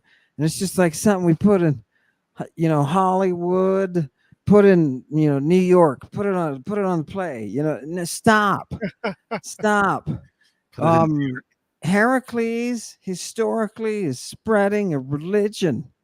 He's spreading a religion. And that religion only allows young boys to be initiated. It is not for women whatsoever. It is a complete reaction to the power of a woman. But the funny thing is it is powered by one woman who's the only one able to enter it, and that's Medea. Right? One person. You have to always remember that these little temples, these little shrines of Heracles are places where we are specifically following the mystery that he was pushing, right? His mystery with his Hylas. So it only makes sense that he is replacing priesthoods, right? It only makes sense that he goes in and kills off the dragon priesthood. They say that which festival is it? One of the Dionysian festivals was only women were allowed to attend. So there's a balance going on there. There's definitely it's not just like one-sided thing. There's different festivals with different rites for women and men. Well, we can clearly see this kind of sexism all throughout the Herculean cult, right? It's essential to the Herculean mysteries and this whole version of what's going on. And it is, like we can see, it's very much a reaction to the Dionysian and then the Maenadic. There's even a lot of jokes that happen when Dionysus and Hercules confront each other, right? Hercules is always calling, oh, Dionysus, you may also be a son of Zeus, but you're a fop. And you wear weird leather booties, and you're always with women. Little bros him. He always little bros Dionysus, right? And he's always making fun of him, which is why, like in Frogs, right, when Dionysus has to pretend to be Hercules to go into Hades, the joke is that no one would ever believe foppish, effeminate Dionysus as Hercules. Who, by the way, don't forget, Dionysus has a female avatar of himself called Misa. Right. He's got she has a hymn dedicated to her in that form, Misa. Exactly. Well, he's clearly a representation of this phonic energy, right? He's like Phanes in the earth. It's that same kind of, right? As we're seeing, it's all about these cycles. It's that same energy, that time, going all the way down through all these different variations. You know what struck me in that last paragraph you showed was he calls it the Hill of Kronos. Yeah.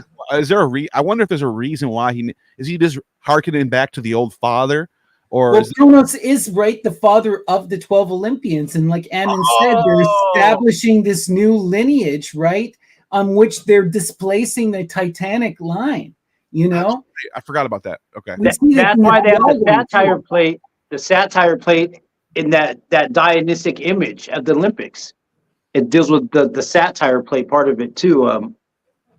But we're going to get into some deeper stuff. That's Satan. We're going to get into it some deeper here because Pausanias, in his descriptions of Greece, has a really good understanding of this foundational Olympic myth. It's a little bit long, but you guys will appreciate this. So it says, as for the Olympic Games, the most learned antiquaries of Elis say that Kronos was the first king of heaven, and that in his honor a temple was built in Olympia by the men of that age, who were named the Golden Race, or the Golden Daimones. When Zeus was born, Rhea entrusted the guardianship of her son to the dactyls of Ida, who are at the same time called those Curetes. They came from the Cretan Ida, Heracles, Painonius, Epimedes, Iasius, and Idas. Heracles, being the eldest, matched his brothers as a game in a running race and was crowned the winner with a branch of wild olive, of which he had a copious supply. Sorry, what do you want to say? That's Iasios. That's the name. That's the same. Almost. If you're replacing with that alpha, the eta, and you get Jesus. That's the same root word for the healer, salvation God. Right? The drug man, Jason, right? That's crazy. Beautiful. So we continue. Such a copious supply that they slept on heaps of its leaves while still green. It is said to have been introduced into Greece by Heracles from the land of the Hyperboreans, men living beyond the home of the north wind. Olin the Lycian, in his hymn to the Achaea, was the first to say from these Hyperborean Achaea came to Delos, when Menelaus of Cyme composed an ode to Opus and Hecate, declaring that these even before Achaea came to Delos from the Hyperboreans, and Aristaeus of Proconius, for he too made mention of the Hyperboreans, may perhaps have learnt even more about them from the Isidones, to whom he says in his poem that he came. Heracles of Ida, therefore, has the reputation of being the first to have held on the occasion I mentioned the games, and to have called them Olympic. So he established the custom of holding them every 5th year, because he and his brothers were 5 in number. Now some say that Zeus wrestled here with Kronos himself for the throne, while others say that he held the games in honor of his victory over Kronos. The record of victors include Apollo, who outran Hermes and beat Ares at boxing. It is for this reason they say that the Pythian flute song is played while the competitors in the pentathlon are jumping. For the flute song is sacred to Apollo, and Apollo won the Olympic victories. Later on, there came, they say, from Crete Clymenus, the son of Cardus. About 50 years after the flood came the Greeks in the time of Deucalion.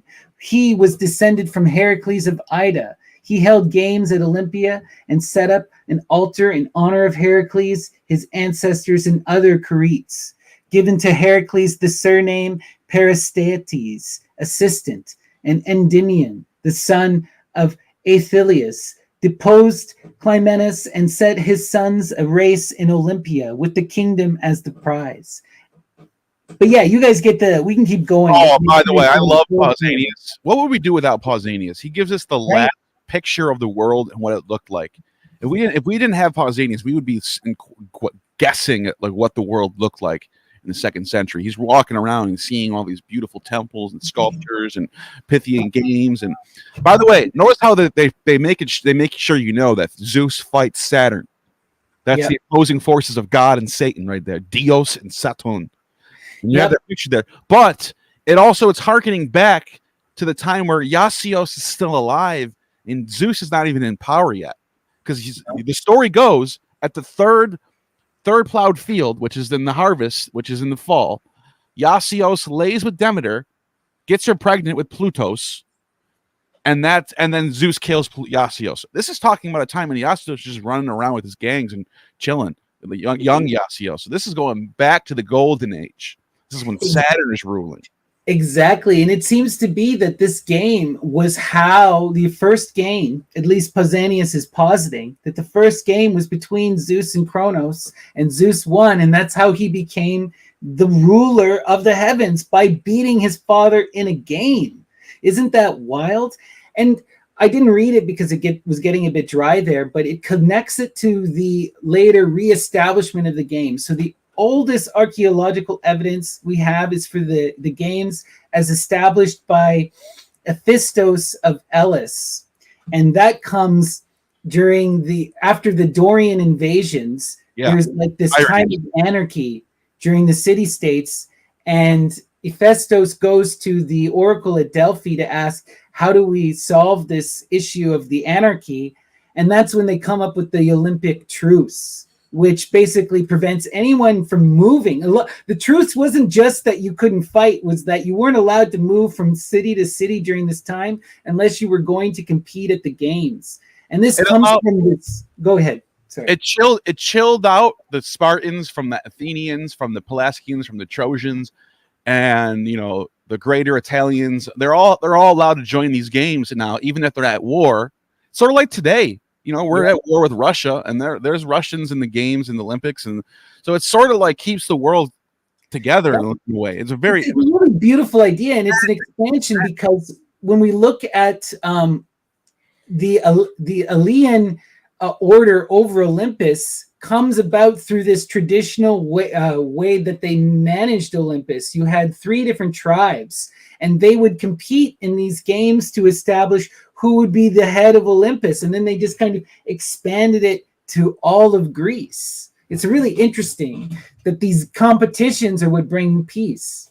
But you notice how it made it clear that it starts off with 2 opposing sides, Saturn and Zeus.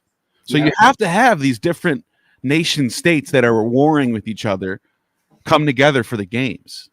And we also see, like Kronos Saturn is representative of this chthonic, natural Bronze Age, earlier way that's displaced, that Zeus then replaces with his Olympian patriarchal form. Saturn was all about equality too. That's what they tell us, right? This is why during the Saturnalia they flip the poles, right? And all of a sudden everyone is free again, and you have a new king and all of this stuff. They didn't even need people to work the fields and the plows because there was so much growing, swelling fruits everywhere, and everyone just ate all day, and wine was abundant. It's like the paradise before the fall. I wouldn't be surprised if the gospel or the Pentateuch authors were drawing from that motif when they're creating their paradise and their fall and all that stuff. Almost certainly. What do you think, Ammon? Or Dion? I'm still thinking about that Heraean. And I'm thinking about the flow of science and technology and the worship of the muse and those arts. They said, I think it was Pindar actually, who said the thunderbolt of Zeus is the spear of Athena. And I'm trying to find somewhere in the text where they acknowledge this feminine precursor. And I think if we understood the history better, we'd understand that these societies that are rubbing up against each other are influencing. You can see it in the language, you can see it in the archaeology. And I think the games specifically, because I would love to say it was a female priesthood who came up with the whole concept of the games. We've been saying it was Heracles, right? Yeah. Well, Go ahead. his name has Hera in it too, Heracles. Well, that's why I wanted to show that the oldest games, according to the Hellenes themselves, were the Pythian games. And the Pythian, right, Python is related to this ancient mother goddess cult. When I started to look into Python, it seems to be connected to this primordial serpent that we see in many different cultures. Many of the Greeks themselves compared this with the Uraeus and of the Egyptian, right? Which is that power of the sun, the light of the sun. And that Dion knows a bit of this. What was that serpent goddess in the Egyptian? It's going to bug me. Who's the Uraeus? You know a lot about the Egyptian, don't you?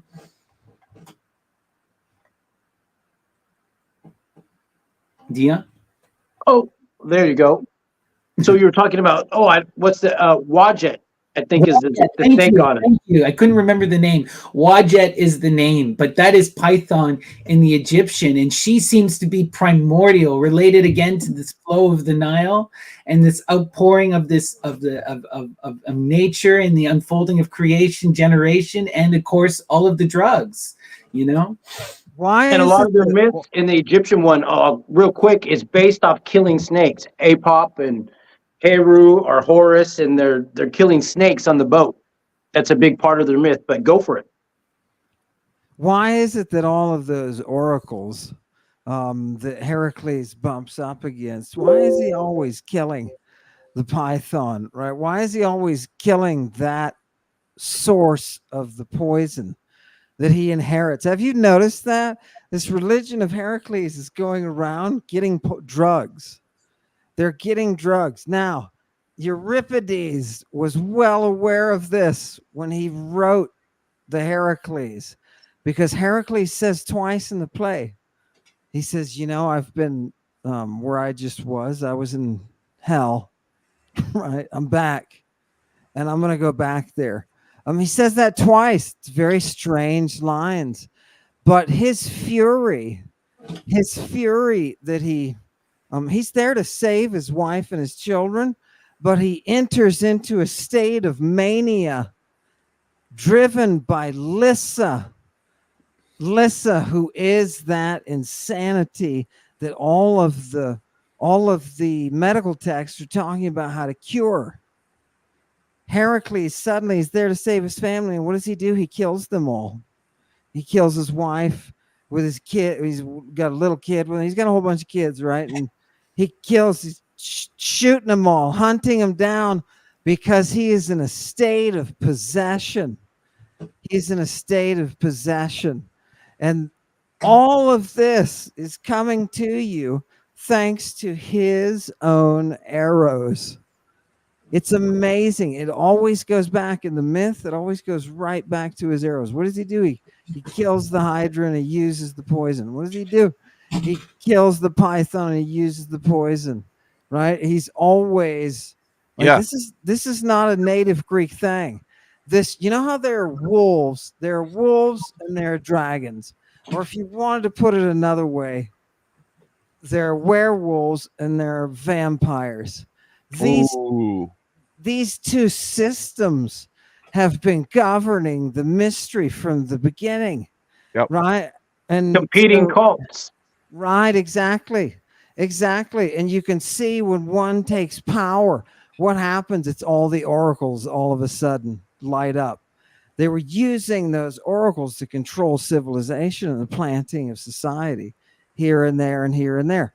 And they're running up against this power that is, at least the wolves, right? The wolves, the priestesses who are working the temples of Mars, right? Who are producing the sons of Rome, right? Those people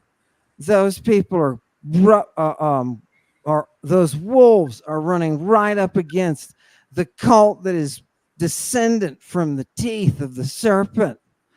Yeah. Right.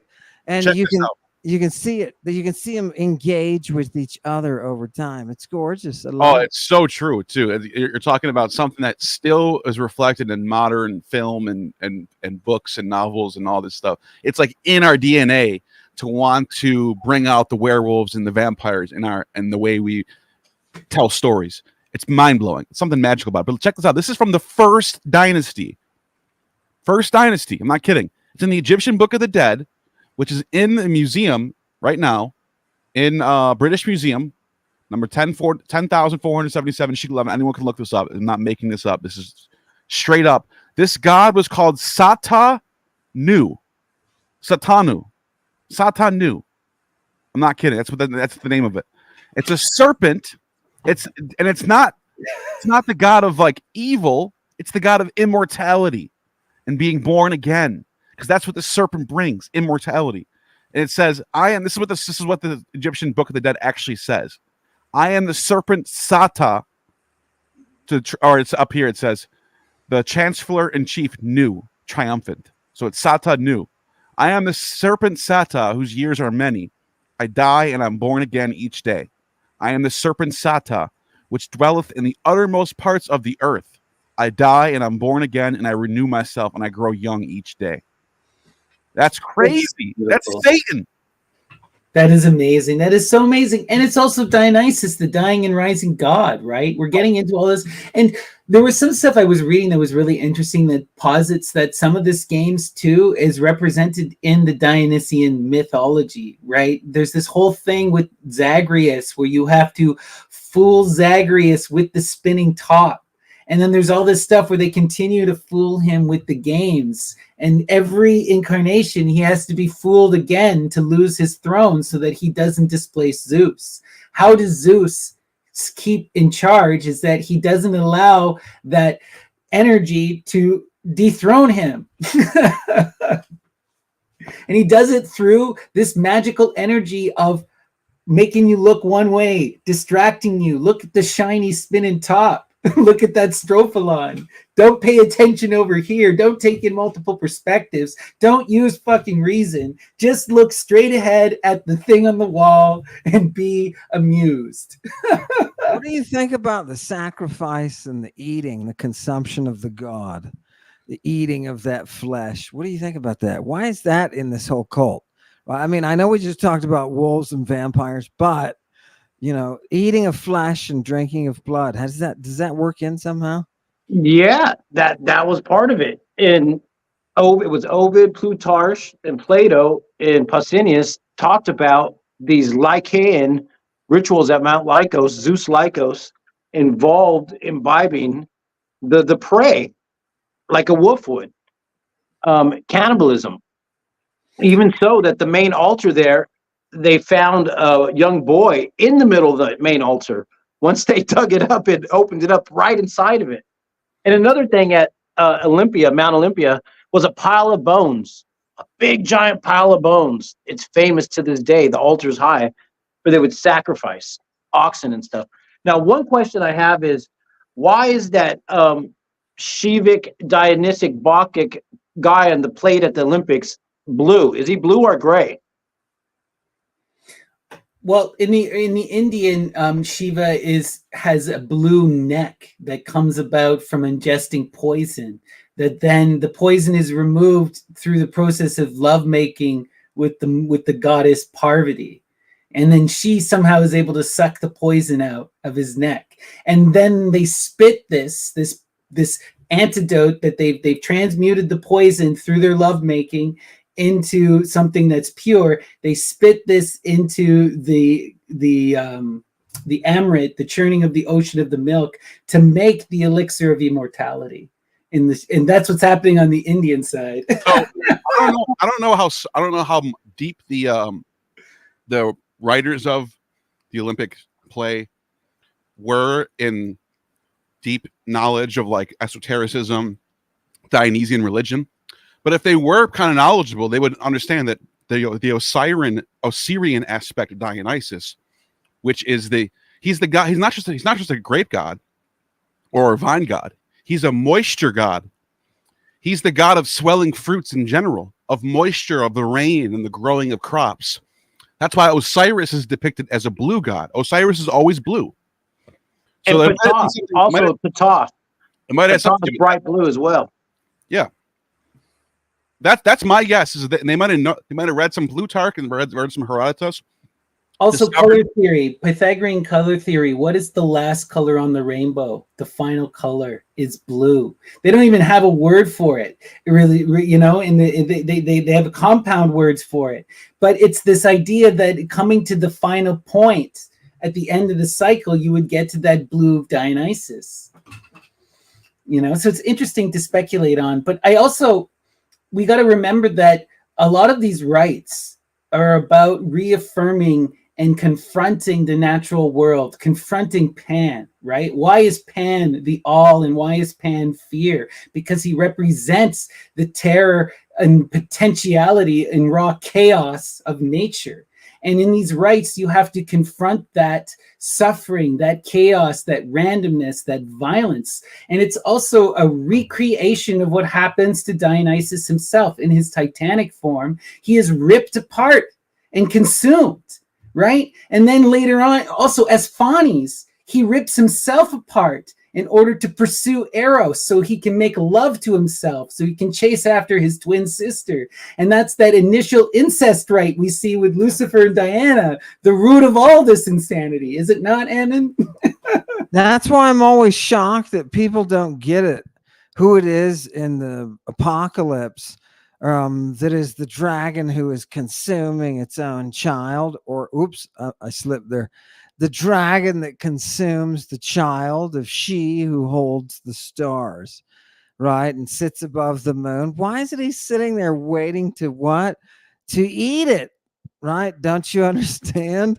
If you were part of that dragon branch, right? And when I say they're calling dragons these guardians, temple guardians, cult enforcers, those and wolves, right? They're talking about two groups of people, right? Neither of these people can take on the Amazonians. We get to the point we can put it up on our sculptures and whatnot. We can show you. But all of that tech being fed by this pharmaceutical stuff, you have to go into that pharmaceutical or that maniac understanding of the world to understand it. It makes sense what they're doing. After you realize, oh, this is how the cult is operating, then it only makes sense.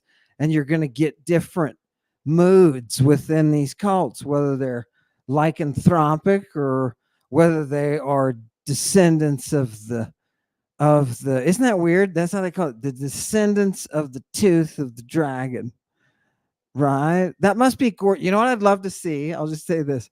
I'd love to see one of these descendants. I'd love to see what the use of those venoms would do over time. And I'd love to see like the way that they raised them. It's probably scary. You'd probably be like, oh, don't hurt me. Right. Well, I have one question. One thing that I came across was the root of the word Lucifer, Luke, light as Lyco, the wolf. Yeah. Yeah, it's posited that they're related. Could they be related, right? Yeah, definitely. I don't know originally. I don't know because we don't have that earlier text, you know what I mean? And this happens a lot in classical philology where they'll say, oh, this is a Phrygian word. Oh, this is a Lydian word, right? In the Greek. And you don't know. Well, then how's it used, right? So, yeah, does that driving wolf.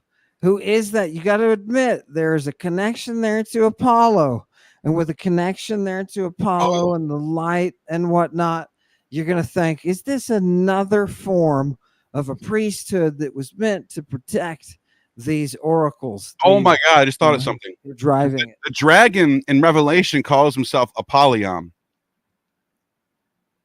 So it's Apollo, the destroyer. It's so clear when you start to read a lot of this stuff, because Apollo often will show up as this beast figure, right? This is full on display if you read the hymn to the Mother of Gods, where you have this fiery beast who is also the drug, who calls out to Attis and calls to Attis to imitate the mother. And then what does Attis do? He castrates himself and then rides the beast. He literally rides the beast now that he's castrated like a woman to ascend to the stars to be placed with Venus, the mother, right? Is that not what's happening in Revelation? Like it seems pretty parallel to me. Remember, they're throwing out all of their magic books, and they've got $50,000 worth of magic books. And I think that was in Ephesus. They've got $50,000 worth of magic books. What do you think's going on through these people's minds, right? These are the gods that those people are worshiping, praying to, and performing chemical rites to, right? And you got, if your daughter wants to be put through the initiation, she has to bring X, Y, and Z, and we're going to ferment it. We're going to bury it in the ground for 2 weeks, and then you're going to take it, and we're going to add some lizard lick thing to it, and next thing you know, you're going to be in the beyond. And this is what you need to do. It's almost like flight, like you give them flying lessons or something.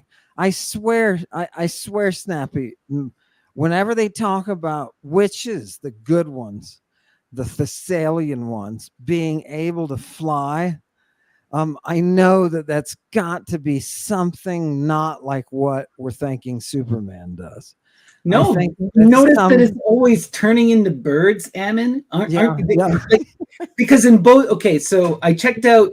You got us to check out the other version of the Metamorphosis or the Golden Ass, and in both versions, the witch uses a ointment to turn into an owl, which I thought was striking. I wanted to pay attention. I thought maybe that so obvious. No.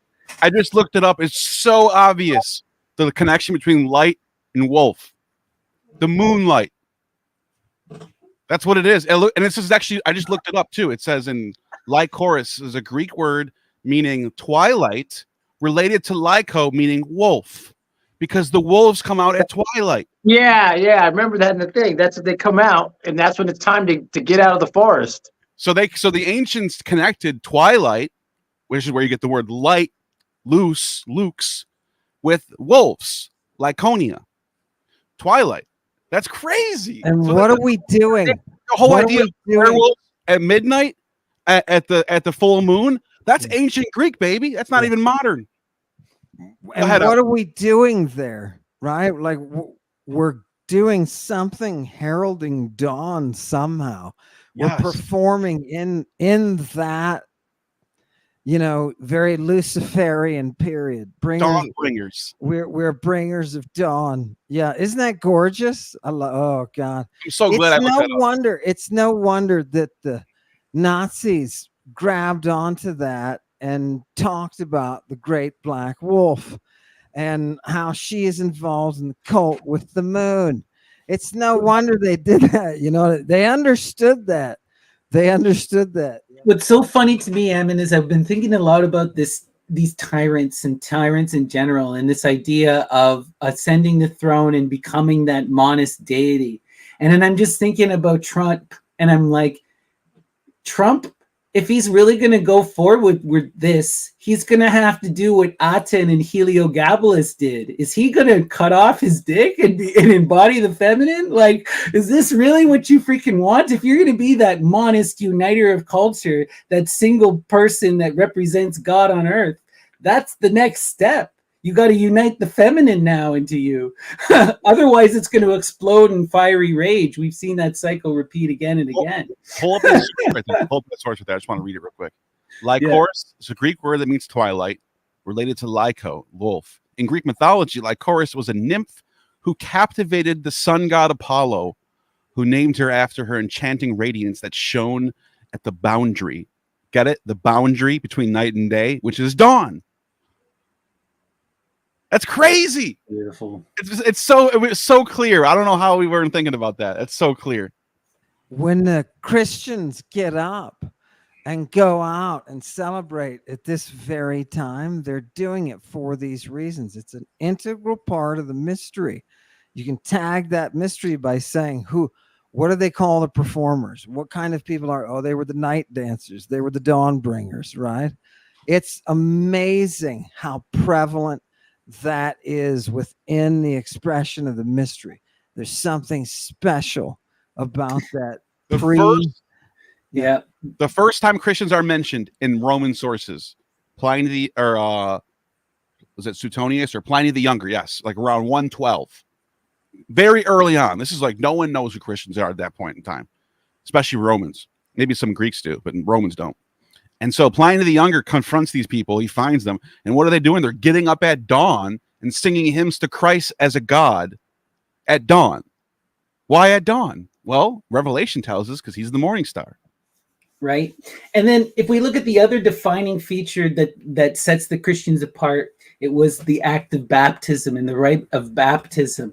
But what's wild about this is when you dig into the Greek on this and you look at the ancient sources, okay, you get this word bapto, which means to die, but also baptizo used to mean to die. In its earliest versions, it means literally to die, but it was the act of, when you dye something in the early forms, you have to submerge it into a liquid in order to be dyed and then pull it out. So it's related to the purple. It's related to this act of Christing, right? It's not about being submerged in water. The Christians were doing the drugs. They were using the purple dye. And don't forget, what does Jesus do with the bread that he gives to Judas right before Judas loses his mind? He baptizes it in some sort of unknown liquid. That's what it says. That's what Mark says. He baptizes his bread and then gives it to Judas. Judas eats it and goes, ah! Loses his mind. I've got a follow up to that on my episode tomorrow night that I'm going to have a special short story episode about the murder of Judas and what happened. And you're going to be shocked when you find out what the Greeks Are you going to show the baptism part of the bread? No, I'm not going to. Well, yeah. You should show that. I was actually going back through John. It's in John 13. Oh, is it? Yeah, I probably should. When he's sitting on his lap and he comes up to his breast, right? The little kid. Yeah. Right. Coming up to his breast. I was looking at that again. And that follows it when he baptizes the bread, it follows it. So that's brilliant. I'm going to have to include that. By the way, about that little kid that lays on Jesus, like they're like in a marriage or something weird. People today will, when you bring that up, they're going, that's not true. There's no way that's true. I've never heard that before.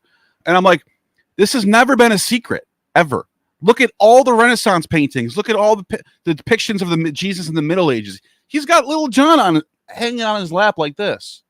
Nobody was hiding this. Everyone knew this. It's only recently people tried to like shove that aside. Like, don't talk about that. There's that whole style of art where they're depicting Jesus with a mash of schlong, but it's his robe, right? He's on the cross with a giant erection. And if this does not scream the Hieros Gamos, I don't know who's not paying attention, because in the Melkart rites, the Melkart Heracles rites, what they used to do is they would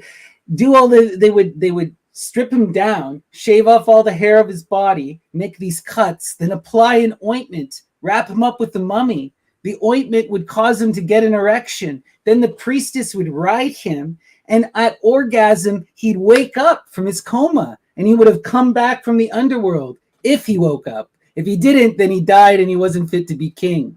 But that's what they used to do. Their version of the Hieros Gamos, and this was happening in freaking Palestine. There's millions of these. how do you now take that entire rite that you're describing and now push it into, instead of the priestess, we have the boys, because that's what Heracles is practicing exclusively. And I think it was the Thessalian centaurs, those who had the large organs like horses, right? Everybody knows Pelasgians were well endowed, right? So Jesus with a donkey head is a is a very unobscure, it's plain and clear connection to the mystery rite and the fact that there's a sexual aspect of it. So what But what's so crazy is you can find these images. There's thousands of them. I mean, you can go back as far as you can find with Christian iconography. You're going to find something similar to this: Jesus and his beloved. No one was ever trying to hide this. Everyone knew this, and it was like it's just hey, it's John's gospel. John's gospel has Jesus and his beloved. And the beloved is almost always depicted as androgynous, at the very least, a beardless youth, often holding a cup of snakes. Dion and I have showed several different paintings. Let's see if I can find him holding the cup of snakes. It's Ganymede, right? Yeah, John the Beloved is Ganymede, full on. Yeah, there's 100%. That's what's going on there. That's what they're doing throughout the gospel. They're reapplying these ancient Greek motifs to Jesus, and this one is particularly Ganymede. I think you're right about that. That Jesus did not. He was after the Olympics were banned. Definitely. Did you see? Look at his physique. What did they do? Is that the language itself seeping out of their brains? Are they losing that creativity? Somebody told me, they were like, well, the Egyptians. Look at the Egyptians and what they were able to do. I have seen it. I've seen pyramids. I've been there. I've been down the Nile to see everything they've done, right? The big stuff. I've been there to see it. And you know what? One well-engineered Greek temple is a marvel compared to those pyramids. Is an absolute mind marvel. Okay? So let's not get too far ahead of the language. It was the language that was cheating. Oh God! Look, there's your Dionysian hand symbol. We know this is Dionysian because it's all over the old. The Sabazian hand. You know, it has the freaking zodiac on it of the 12. Yes, there's the Sabazian hand. The serpent's in the cup. He's reaching for something in his robe. I don't know, but look at him, young, effeminate boy. This is the beloved. This is that paint. The name of this painting is called the beloved. That's the beloved. You should smell. You should smell those fingers. I wonder who drew this. Probably like doesn't scream Ganymede. I don't know what does. You know. And the colors they would have been using, and back in that ancient time, would have been a Syrian rue for the red, and the tekelet, which is the blue, the murex from the coast there of by Israel. The shells, the murex shells, because they get the blue over there. Yep. This is the name of this painting is called Beloved Disciple. That's what it's called. Saffron. They had saffron colors too. Yeah, crocus. Yeah. They love that one. Yeah. By the way, these Renaissance painters, people will say that's a Renaissance painting. We're talking 1,000 years after they got. These Renaissance artists were part of the Platonic Academy at Venice or Florence, and they were reading Platon, and they were learning all about the Greek world from this academy that Medici set up. So these are the most smartest scholars you can think of that are drawing these paintings. So that's why I take these very seriously. Are you sure, Neil, that he is a he and not a she? Mm-hmm. We don't know. It could be a eunuch for all we know. Well, and every picture, a lot of the pictures, the main ones that show the disciples, they have beards, and the beloved doesn't. Yeah, that's the name of this painting. It's called The Beloved Disciple. It also gets even wilder, though, when we dig into who John the Beloved is. He is the twin. He's a twin of the sons of thunder. Okay, does that get more cult than that? And who is this twin but James? And here's the thing is that James becomes a saint of murder within the Catholic Church. He's famous because after the fall, they go to Ephesus and he burns down Ephesus. And then he goes to Iberia And he engages in the Crusades in Iberia, where the Spanish called him Saint James Santamoros, the Black Killer. And then Matamoros. Yeah. Matamoros. And then it happens again. He's involved in the colonization of South America, where they use him to attack and kill the freaking indigenous people there. It's like there's some wildness going. So you have this Dioscuri twin, you have this effeminate boy, and then you have this ultra masculine Aries boy. It's wild. This one right here is from the 6th century. This is very old. This is from the 6th century. Ready for this? Yeah, let's see.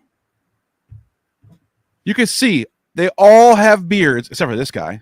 That's another young boy. But look at the youngest of all of them is just laying on Jesus's arm with his cup of wine right in his hand. Why is he holding a cup of wine? Our cup of snakes. Exactly. There's his cup. That's the Ganymede cup, guys. And the other thing too with these twins is that their mother is called Mary Salome. And it said that she was independently wealthy and that she had boats and that she was employing people to go fishing. There's some wildness going on here and conflating of characters. No, but I think Ganymede makes the most sense. Ganymede, because he's always got the cup. Yeah. Can you scroll up so I can see the bottom of the picture corner down there? Oh, I would just want to see if there's an animal in the corner like usually would be. But no, there's something else. Yeah. Sometimes you'll have dogs or cats. Right. At the bottom of the Last Supper. But wildness. Anyway, we should take this. Go ahead, sorry, Ammon. They do that on Mithraic stuff too, Dion. There's always like a little dog in the corner or a little scorpion. Sometimes there's a scorpion right under the bull's testicles. And I sat and talked with John Scarborough about that. I was like, over a pint. I was like, why is the scorpion all like biting his testicle or stinging his testicles? Maybe it has something to do with the venoms, right? Because we have treatises that talk about what useful scorpion venom can do for your mind. Yo. Right? So yeah. Oh no. Yeah. I got one more that I want to show. This one and this is my first time seeing it. I want to get your opinion on this. Ready for this? Let's see. Look at this. What are they doing to him here? What the hell? Oh yeah. Why is he standing right here? Right? What the hell is going on? Well, they would also be normally laying down. We got to remember that these were happening at a time when the traditional way of eating at a Greek dinner would be to lay flat on your chest, and you would have these special types of beds that everyone would lay in. You know, so there's even paintings you'll see where Jesus and the beloved are laying together, arm in arm, while they're feeding each other. Oh, they're spooning. Yeah, reclining. No, please, reclining. It's reclining, right? But did anybody notice how bad the art has gotten? I mean, compare that with classical Greek art. And I've seen mosaics and stuff like that too on the Roman side that are just amazingly ornate and complex and can really bring out character. What happens with the Christian art that it goes so? So within the mother goddess traditions, and we see this within both the Greek and the Indian side, like in the Shaivite side, you have this whole process called the aesthetic tradition, or the rasas, who are these mystics who create images and plays, and they worship these these myrtes, or what you would call in the Greek the eidolon. And the act of creating a divine image is about this perception of beauty. They equate it to the mirror of the goddess. They call it Parvati's Darpana, and that you have to look at the mirror, and through reflecting upon the mirror and tasting the goddess, you experience more than reality, and you come to realization. And the realization that you come to is different than the monistic one. You reaffirm the natural world. You affirm yourself as one and many. You recognize yourself in nature and in the other, but that nature is independent. It's this grand paradox that's at the heart of this Shaivite tradition. It's like what they call qualified monism. So it's both monistic and polytheistic at the same time. And it's related to this feminine idea of perception and tasting and lovemaking, and through this perception of art, right? what you see is that this is at the heart of a lot of these pagan traditions in the creation of these plays. When they're doing these plays, right, they're getting stoned and they're trying to create a total vision of the myth so they can be transported through a portal to have a reception of that image, that eidolon drawn down from the stars, right? So within the Christian tradition, they have to vilify this because it is a reception in a way of perceiving the divine, and it is opposed to them. So they denigrate the image. They say the image is equating God, right? In monism, you can't have anything be qualified. You can't have anything be representative of the divine in the earth, because that would be to degrade the divine, to say that the divine is less than perfect. It right? contradicts that there's one mind in control of everything. Exactly. You have multiple minds that have free will, and they're all God, they're all eternal, and they can all do their own thing. There's interactions. There's no contradiction there. But that contradicts monism, though, which is why I'm so surprised monism took over philosophy. I don't know. Well, now check this out. The extreme version of that is Islam, where they ban images. Right. The only way they can have images is they have to write it in letters. Oh, and that was the original intention of the people who wrote the Torah, was that images take the power away from the priesthood. Part of the, like Ammon is talking about, like when I was studying religion studies, I remember this, part of my whole thing we had to do was we're looking at that schism between Byzantine Christianity and Chalced, like in Catholicism. And the big thing that happens is this misunderstanding of philosophy and different words. The word for image in Latin and Greek are different, and there's allowing for nuance. Within the Greek philosophical tradition, they get this whole thing about if you reduce the art to two-dimensional images, it can no longer be possessed by spirit. It can't be enthused. Right. So therefore, it is okay to look at a two-dimensional icon and have that experience. Whereas in the within the Catholic tradition, they said, no, that is still an icon. Though we can have statues of Jesus as long as we don't worship them, and this literally results in crusades against each other, the most BS of BS. But the art literally becomes degraded because they can't allow art, because art will literally allow for demonic possession. Orosius says this, and so does August of Hippo says this plainly. Yeah, if you get too close to images, they'll possess you. Yep, and songs, Dithyrambos, banned Dithyrambos. The only songs they were allowed to hymn are like church hymns. Yeah, that word dithyramb comes from thriambos, which is also the word we get triumph from, and I think that's through Etruscan. I can't remember, but I think Trump. it is. Yeah, and Trump. There you go. But you can see the last strata of Roman pagan art, where you have the god Ion, who's this syncretic Mithraic / Dionysian god, and his 3 chronoi. This is in Syria. Well, you can see how the Christians are competing with this type of style, with the symposium style, where they're all eating and drinking, and you know what I mean. That's what's going on in this time period. This is second century, I think. What's with all the shapes in the mosaics? It's almost like they're trying to hypnotize you or something. Something's going on with art. There's deep symbology here, man. Because recognize first of all that anytime you're going to see a diamond, you have the Great Mother in her 2 forms of Aphrodite Urania to the stars, and Aphrodite Pandemos down, and that's what. The down pointing star is representative of that 666. This is where that number comes from in the Pythagorean tradition. The number of Helios, the light, the descending star. You want to know how right you are? The Pythagoreans were the artists of those days. They were the geometers. They were the architects. They were in the design buildings, because they knew math. To do good art, you got to know math. Okay, and then the circle and the square. They tell you this in the alchemical tradition. The circle and the square. This is man and woman. Okay, coming together to you get the 4. You get the 4 and the 5 makes 7. That's that's when you get the 7. That's Fani's reformed, the rainbow, the divine androgyne. So those symbols, this is all telling you the mystery encoded, coming together of male and female to create the universe, the generation. Where Yes. where are the swastikas? Are there swastikas? Yeah, we need a anywhere? swastika because then you get the dark sun. That's again Dionysus, Hecate, and the strophalone of Hecate again, right? Yeah. So right here, what you're seeing, you should see Chronoi. That's the name of his little disciple group. You got Ion, Melon, and then I think it's Enispe or Enispoe, and then I can't say, but it means past, present, future. That's what it means. Melon is that which is about to be, or the future. Future, yeah, about to be, yeah. And then I forgot what these other two are, but it's you. Yeah, we can look at that later.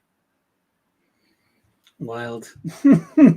But let's take it back and wind things down. What do you got to say there, Dion?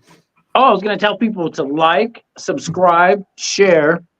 Check out Ammon's channel tomorrow. He's going to do something special he's talking about. Yeah, what do you got planned tomorrow? I just saw short stories. I'm super intrigued. We're in just 30 minutes. And by the way, the best way to watch this will be on ×2. In just 30 minutes, I'm going to bring you a mystery that has not been solved from antiquity. And I'm going to show you exactly what happened at this murder. And it involves a couple of people. It involves Peter and it involves Judas. And I'm so glad to be able to bring it to you. I was like, thank you very much, Hail Satan. You know what I mean? Because I saw the image. I was like, this is gonna be crazy. Yeah. Beautiful. And Neil, what do you got going on? Do you have anything new in the works? You just dropped that amazing interview. Yeah, I still have to finish my rebuttal of Dan.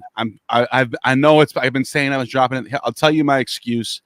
I was supposed to debate somebody, and it's a very important debate with a very popular YouTuber named What If Althist. And I was looking excited to slam dunk on this dude. And then he backed out and rescheduled. So I wasted a whole 14 days. I was like 10, at least 10 days prepping for this thing. And I could have been finishing my videos. But anyways, the video, actually, put it this way. I have to leave on the 14th or 15th to go to Florida. It will be out before that. No matter what, I have to have it out before that. So there's a couple days between now and the 14th. So look out for a new video for mine in the next 2 to 3 days at the most, which I will have it done. I'm trying to make sure it's perfect. I want to make sure all my sources are cited. There's no bullshit, that no one can question anything I'm saying. This is a very thorough video that I'm doing. Are you going to Florida for an interview, maybe? Yes. Oh, can you I'm doing like a little mini tour there. So right now, Derek's down in Florida. But the person who's actually bringing me down there is that one, Matt Bale. He's gonna get me down there for his show, and I figured, why not? Then I can meet Danny again. Me and Danny are gonna record for a part 2, and then I can drive an hour to meet Derek, record with Derek, do a show for his channel, and then I'll do a killing 3 birds in 1 stone. Why not? I feel this is perfect. That's so beautiful. Yeah. Man, we're gonna get some amazing Neil content. I love it. Some content coming out. By the way, I think so Danny wants to talk about the founding fathers and the what's the true religion of the founding fathers, the Anacreontic Society, the Statue of Liberty, the Star Spangled Banner, and all that stuff. We're talking about that shit. So Neil, okay. I love that you brought up Anacreon on Danny the last time, but I noticed one thing, and I don't mean any disrespect. Yeah. You didn't go to the dark side of Anacreon. We all know what Anacreon is bloody known for, and it's pederasty. Well, he's a product of the time, though. I don't give him that much. I don't give him that much crap for that, because we're talking 500 BC, and we're talking these Greeks were. It's just a product of his time period. I know, it's one of these things. It's very dark, though. You're right. Some of his poetry is very dark. But that drinking song, that Star Spangled Banner drinking song. You know who else is like that, though? He doesn't get as much shit. It's Theocritus. Have you read Theocritus? Theocritus is all about boys and his stuff. He's all about the boys. So I mean, it's just, dude. I told you. Proctos is the word for buttocks, and it's different from just a regular old anus because it's that buttocks that gets hit by those Spartans. It's that boy buttocks, right? You have to understand how permeable this is, and how society has absorbed, whether it's Spartan or Athenian, right? And it's all of this that's part rubbing up against those Amazonians. And what's it bringing us? It's bringing us cults like the one Heracles got, right? So you can't, Snappy, hats off to you for bringing out, the big gun on Neil and saying, look, give us give us some Anacreon that has to do with the boys, please. Because nobody takes it serious. As soon as you start talking about that, right? And we're not advocating for that, but it's part of history that we have to discuss. I will bring it up in a long format with Danny. I will explain, like, Anacreon was deep and dark. Like, He's beyond the Dionysian. He's beyond the Dionysian. You also got to bring up the Muse tradition at this time, because a lot of people forget. One of the things that I'm deeply interested in, and it kind of happens with the Romantics. It's sort of, we get this whole revitalization of this Muse poetry, and you get all these people writing in the Anacreontic style, translating Sappho. This is when Byron comes out. You get a lot of this satanic Luciferian imagery coming out of the French tradition, and specifically Pan. Okay, you can find hundreds of thousands of English poems about Pan at this time. And this is deeply influential to the American tradition and what the Americans are coming out of, this Victorian Muse tradition that's really Byronic and romantic. That's what I have prepped for Dan's prep podcast. I have all that. Really look into the foundation of this fight for the independence of Greece, because that becomes a rallying cry. Poe almost took off to Greece. Byron did. Right? Not a national thing. It's an international movement between the 13 colonies, between French liberals, even English liberals who were going against their own crown, favoring the Americans and the rebels of France, and even as far as Germany. There's some orders in Germany, the Bavarian Illuminati, those guys, Adam Weishaupt and those guys. They were all trying to revert back to the Greek spirit and the classic. This is a big misconception with Weishaupt, and I'm so glad you brought him up, because he was a democratic socialist by modern times, and his whole idea was, we can't just bring democratic socialism and undermine nobility. We have to go to the middle class, the wealthy merchant class, and we have to slowly educate them. And the best way to do this is through this imitation of the mystery religion, where you go through these degrees and we slowly reveal the mystery. I read his writings. Half of it is like, treat women as equals. Let's believe in democracy. Let's be kind to your neighbor. Be good to your brother. Hey, he was possessed. What happens to him? He becomes a fucking scapegoat, and they murder him for it. And now people blame him for the Illuminati and the New World Order. He had nothing to do with it. He's a democratic socialist. He's so milquetoast by today's standards. He'd be Bernie Sanders. He was possessed by that ancient Greek spirit, the one like us four are. You can tell.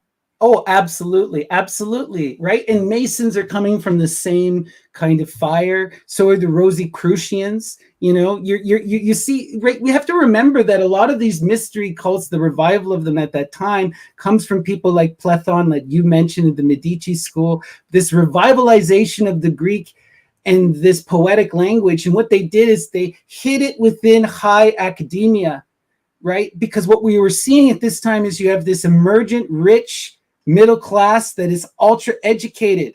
So for the first time, you're seeing this powerful, wealthy, independent elite who can move around and talk in code and resist the nobility that had been ensnaring them. This is why revolution happens, because revolution people, you're getting free people, and they're telling each other in plain English to each other using basic, like you can go find this, like Pan Bacchus is everywhere. For this.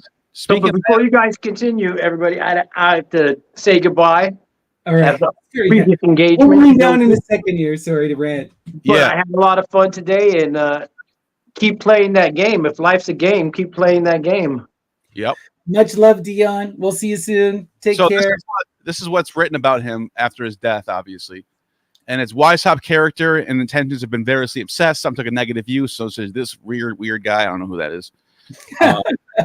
Despite writing that Weishaupt's goals were equality and liberty, together with the most absolute independence. That's Greek spirit right there. Are the substitutes for all rights and rights in all property. Saw this as a more dangerous than beneficial. And John Robinson regarded Weishaupt as a human devil. Of course, probably a Christian dude. Yeah. Anyways. Saw his mission as one of the most malevolent, destructive as others took a more positive view, including Thomas Jefferson, who wrote to James Madison that Barrow's own parts of the book are perfectly the ravings of Bedlamite, and considered Weishaupt to be enthusiastic philanthropist who believed in the indefinite perfectibility of man and believed that the intention of Jesus Christ, blah, blah, blah, blah, blah, blah. You get it. You get the point. Right. But the point was trying to push the culture democratically through mystery rites, because you can't just, when people have been indoctrinated and abused into something like Christianity, you can't just reveal stuff to them. You know, you can't just get people to start respecting each other overnight. That's one thing you'll notice if you read these 18th century crypto pagans, is they will try to reform Christ into a more liberal Dionysian character, and I think the reason for that isn't because they wanted Christianity to reform, but they are more or less trying to get their Christian counterparts to follow along with their way of thinking instead, and try to so you see them, they're trying to reform Christ. Thomas Jefferson does this, George Washington does this. They're all trying to do this, and I think it's a waste of time, to be honest. I wouldn't do it, but it's that's what they were doing. You know, like religion. Okay. Religions of control all have to usurp the true religions and true peace and love in order to manifest their power. So Jesus is really this dualistic character. On one hand, he is Dionysus, but the problem is Dionysus is that free love hippie running around, right? Look at the early Orphics. We've talked about this at length, you know? All of that control, that hatred, that patriarchal bullshit, that is the state. You know, Jesus is really just a myth of control, and it's a way to unite Platonic mythology, nationalism, and to undermine the mystery cults, to take away their power and to enshrine it in the state and give themselves control through the language. Why it's so important Ammon is teaching the language, because that's how they obscure it, through the language. Drug them and suck them. That's what's going on. Fantastic. Thanks for inviting tonight, by the way. Yeah. And it was cool. You got to come, Neil. Fantastic. I thought. Yeah, I'm glad you started later, because I could have made it this time. Gorgeous. So I thought you started way earlier, so I had to. I gave you so I accidentally screwed up in that. I told Ammon 3 p.m. because that's his time, but for us it's 5. Worked out then. Okay, cool. Right, so it wound up working out. We're still going to do a part 2 for this. If you guys want to come back on the 24th? Sure.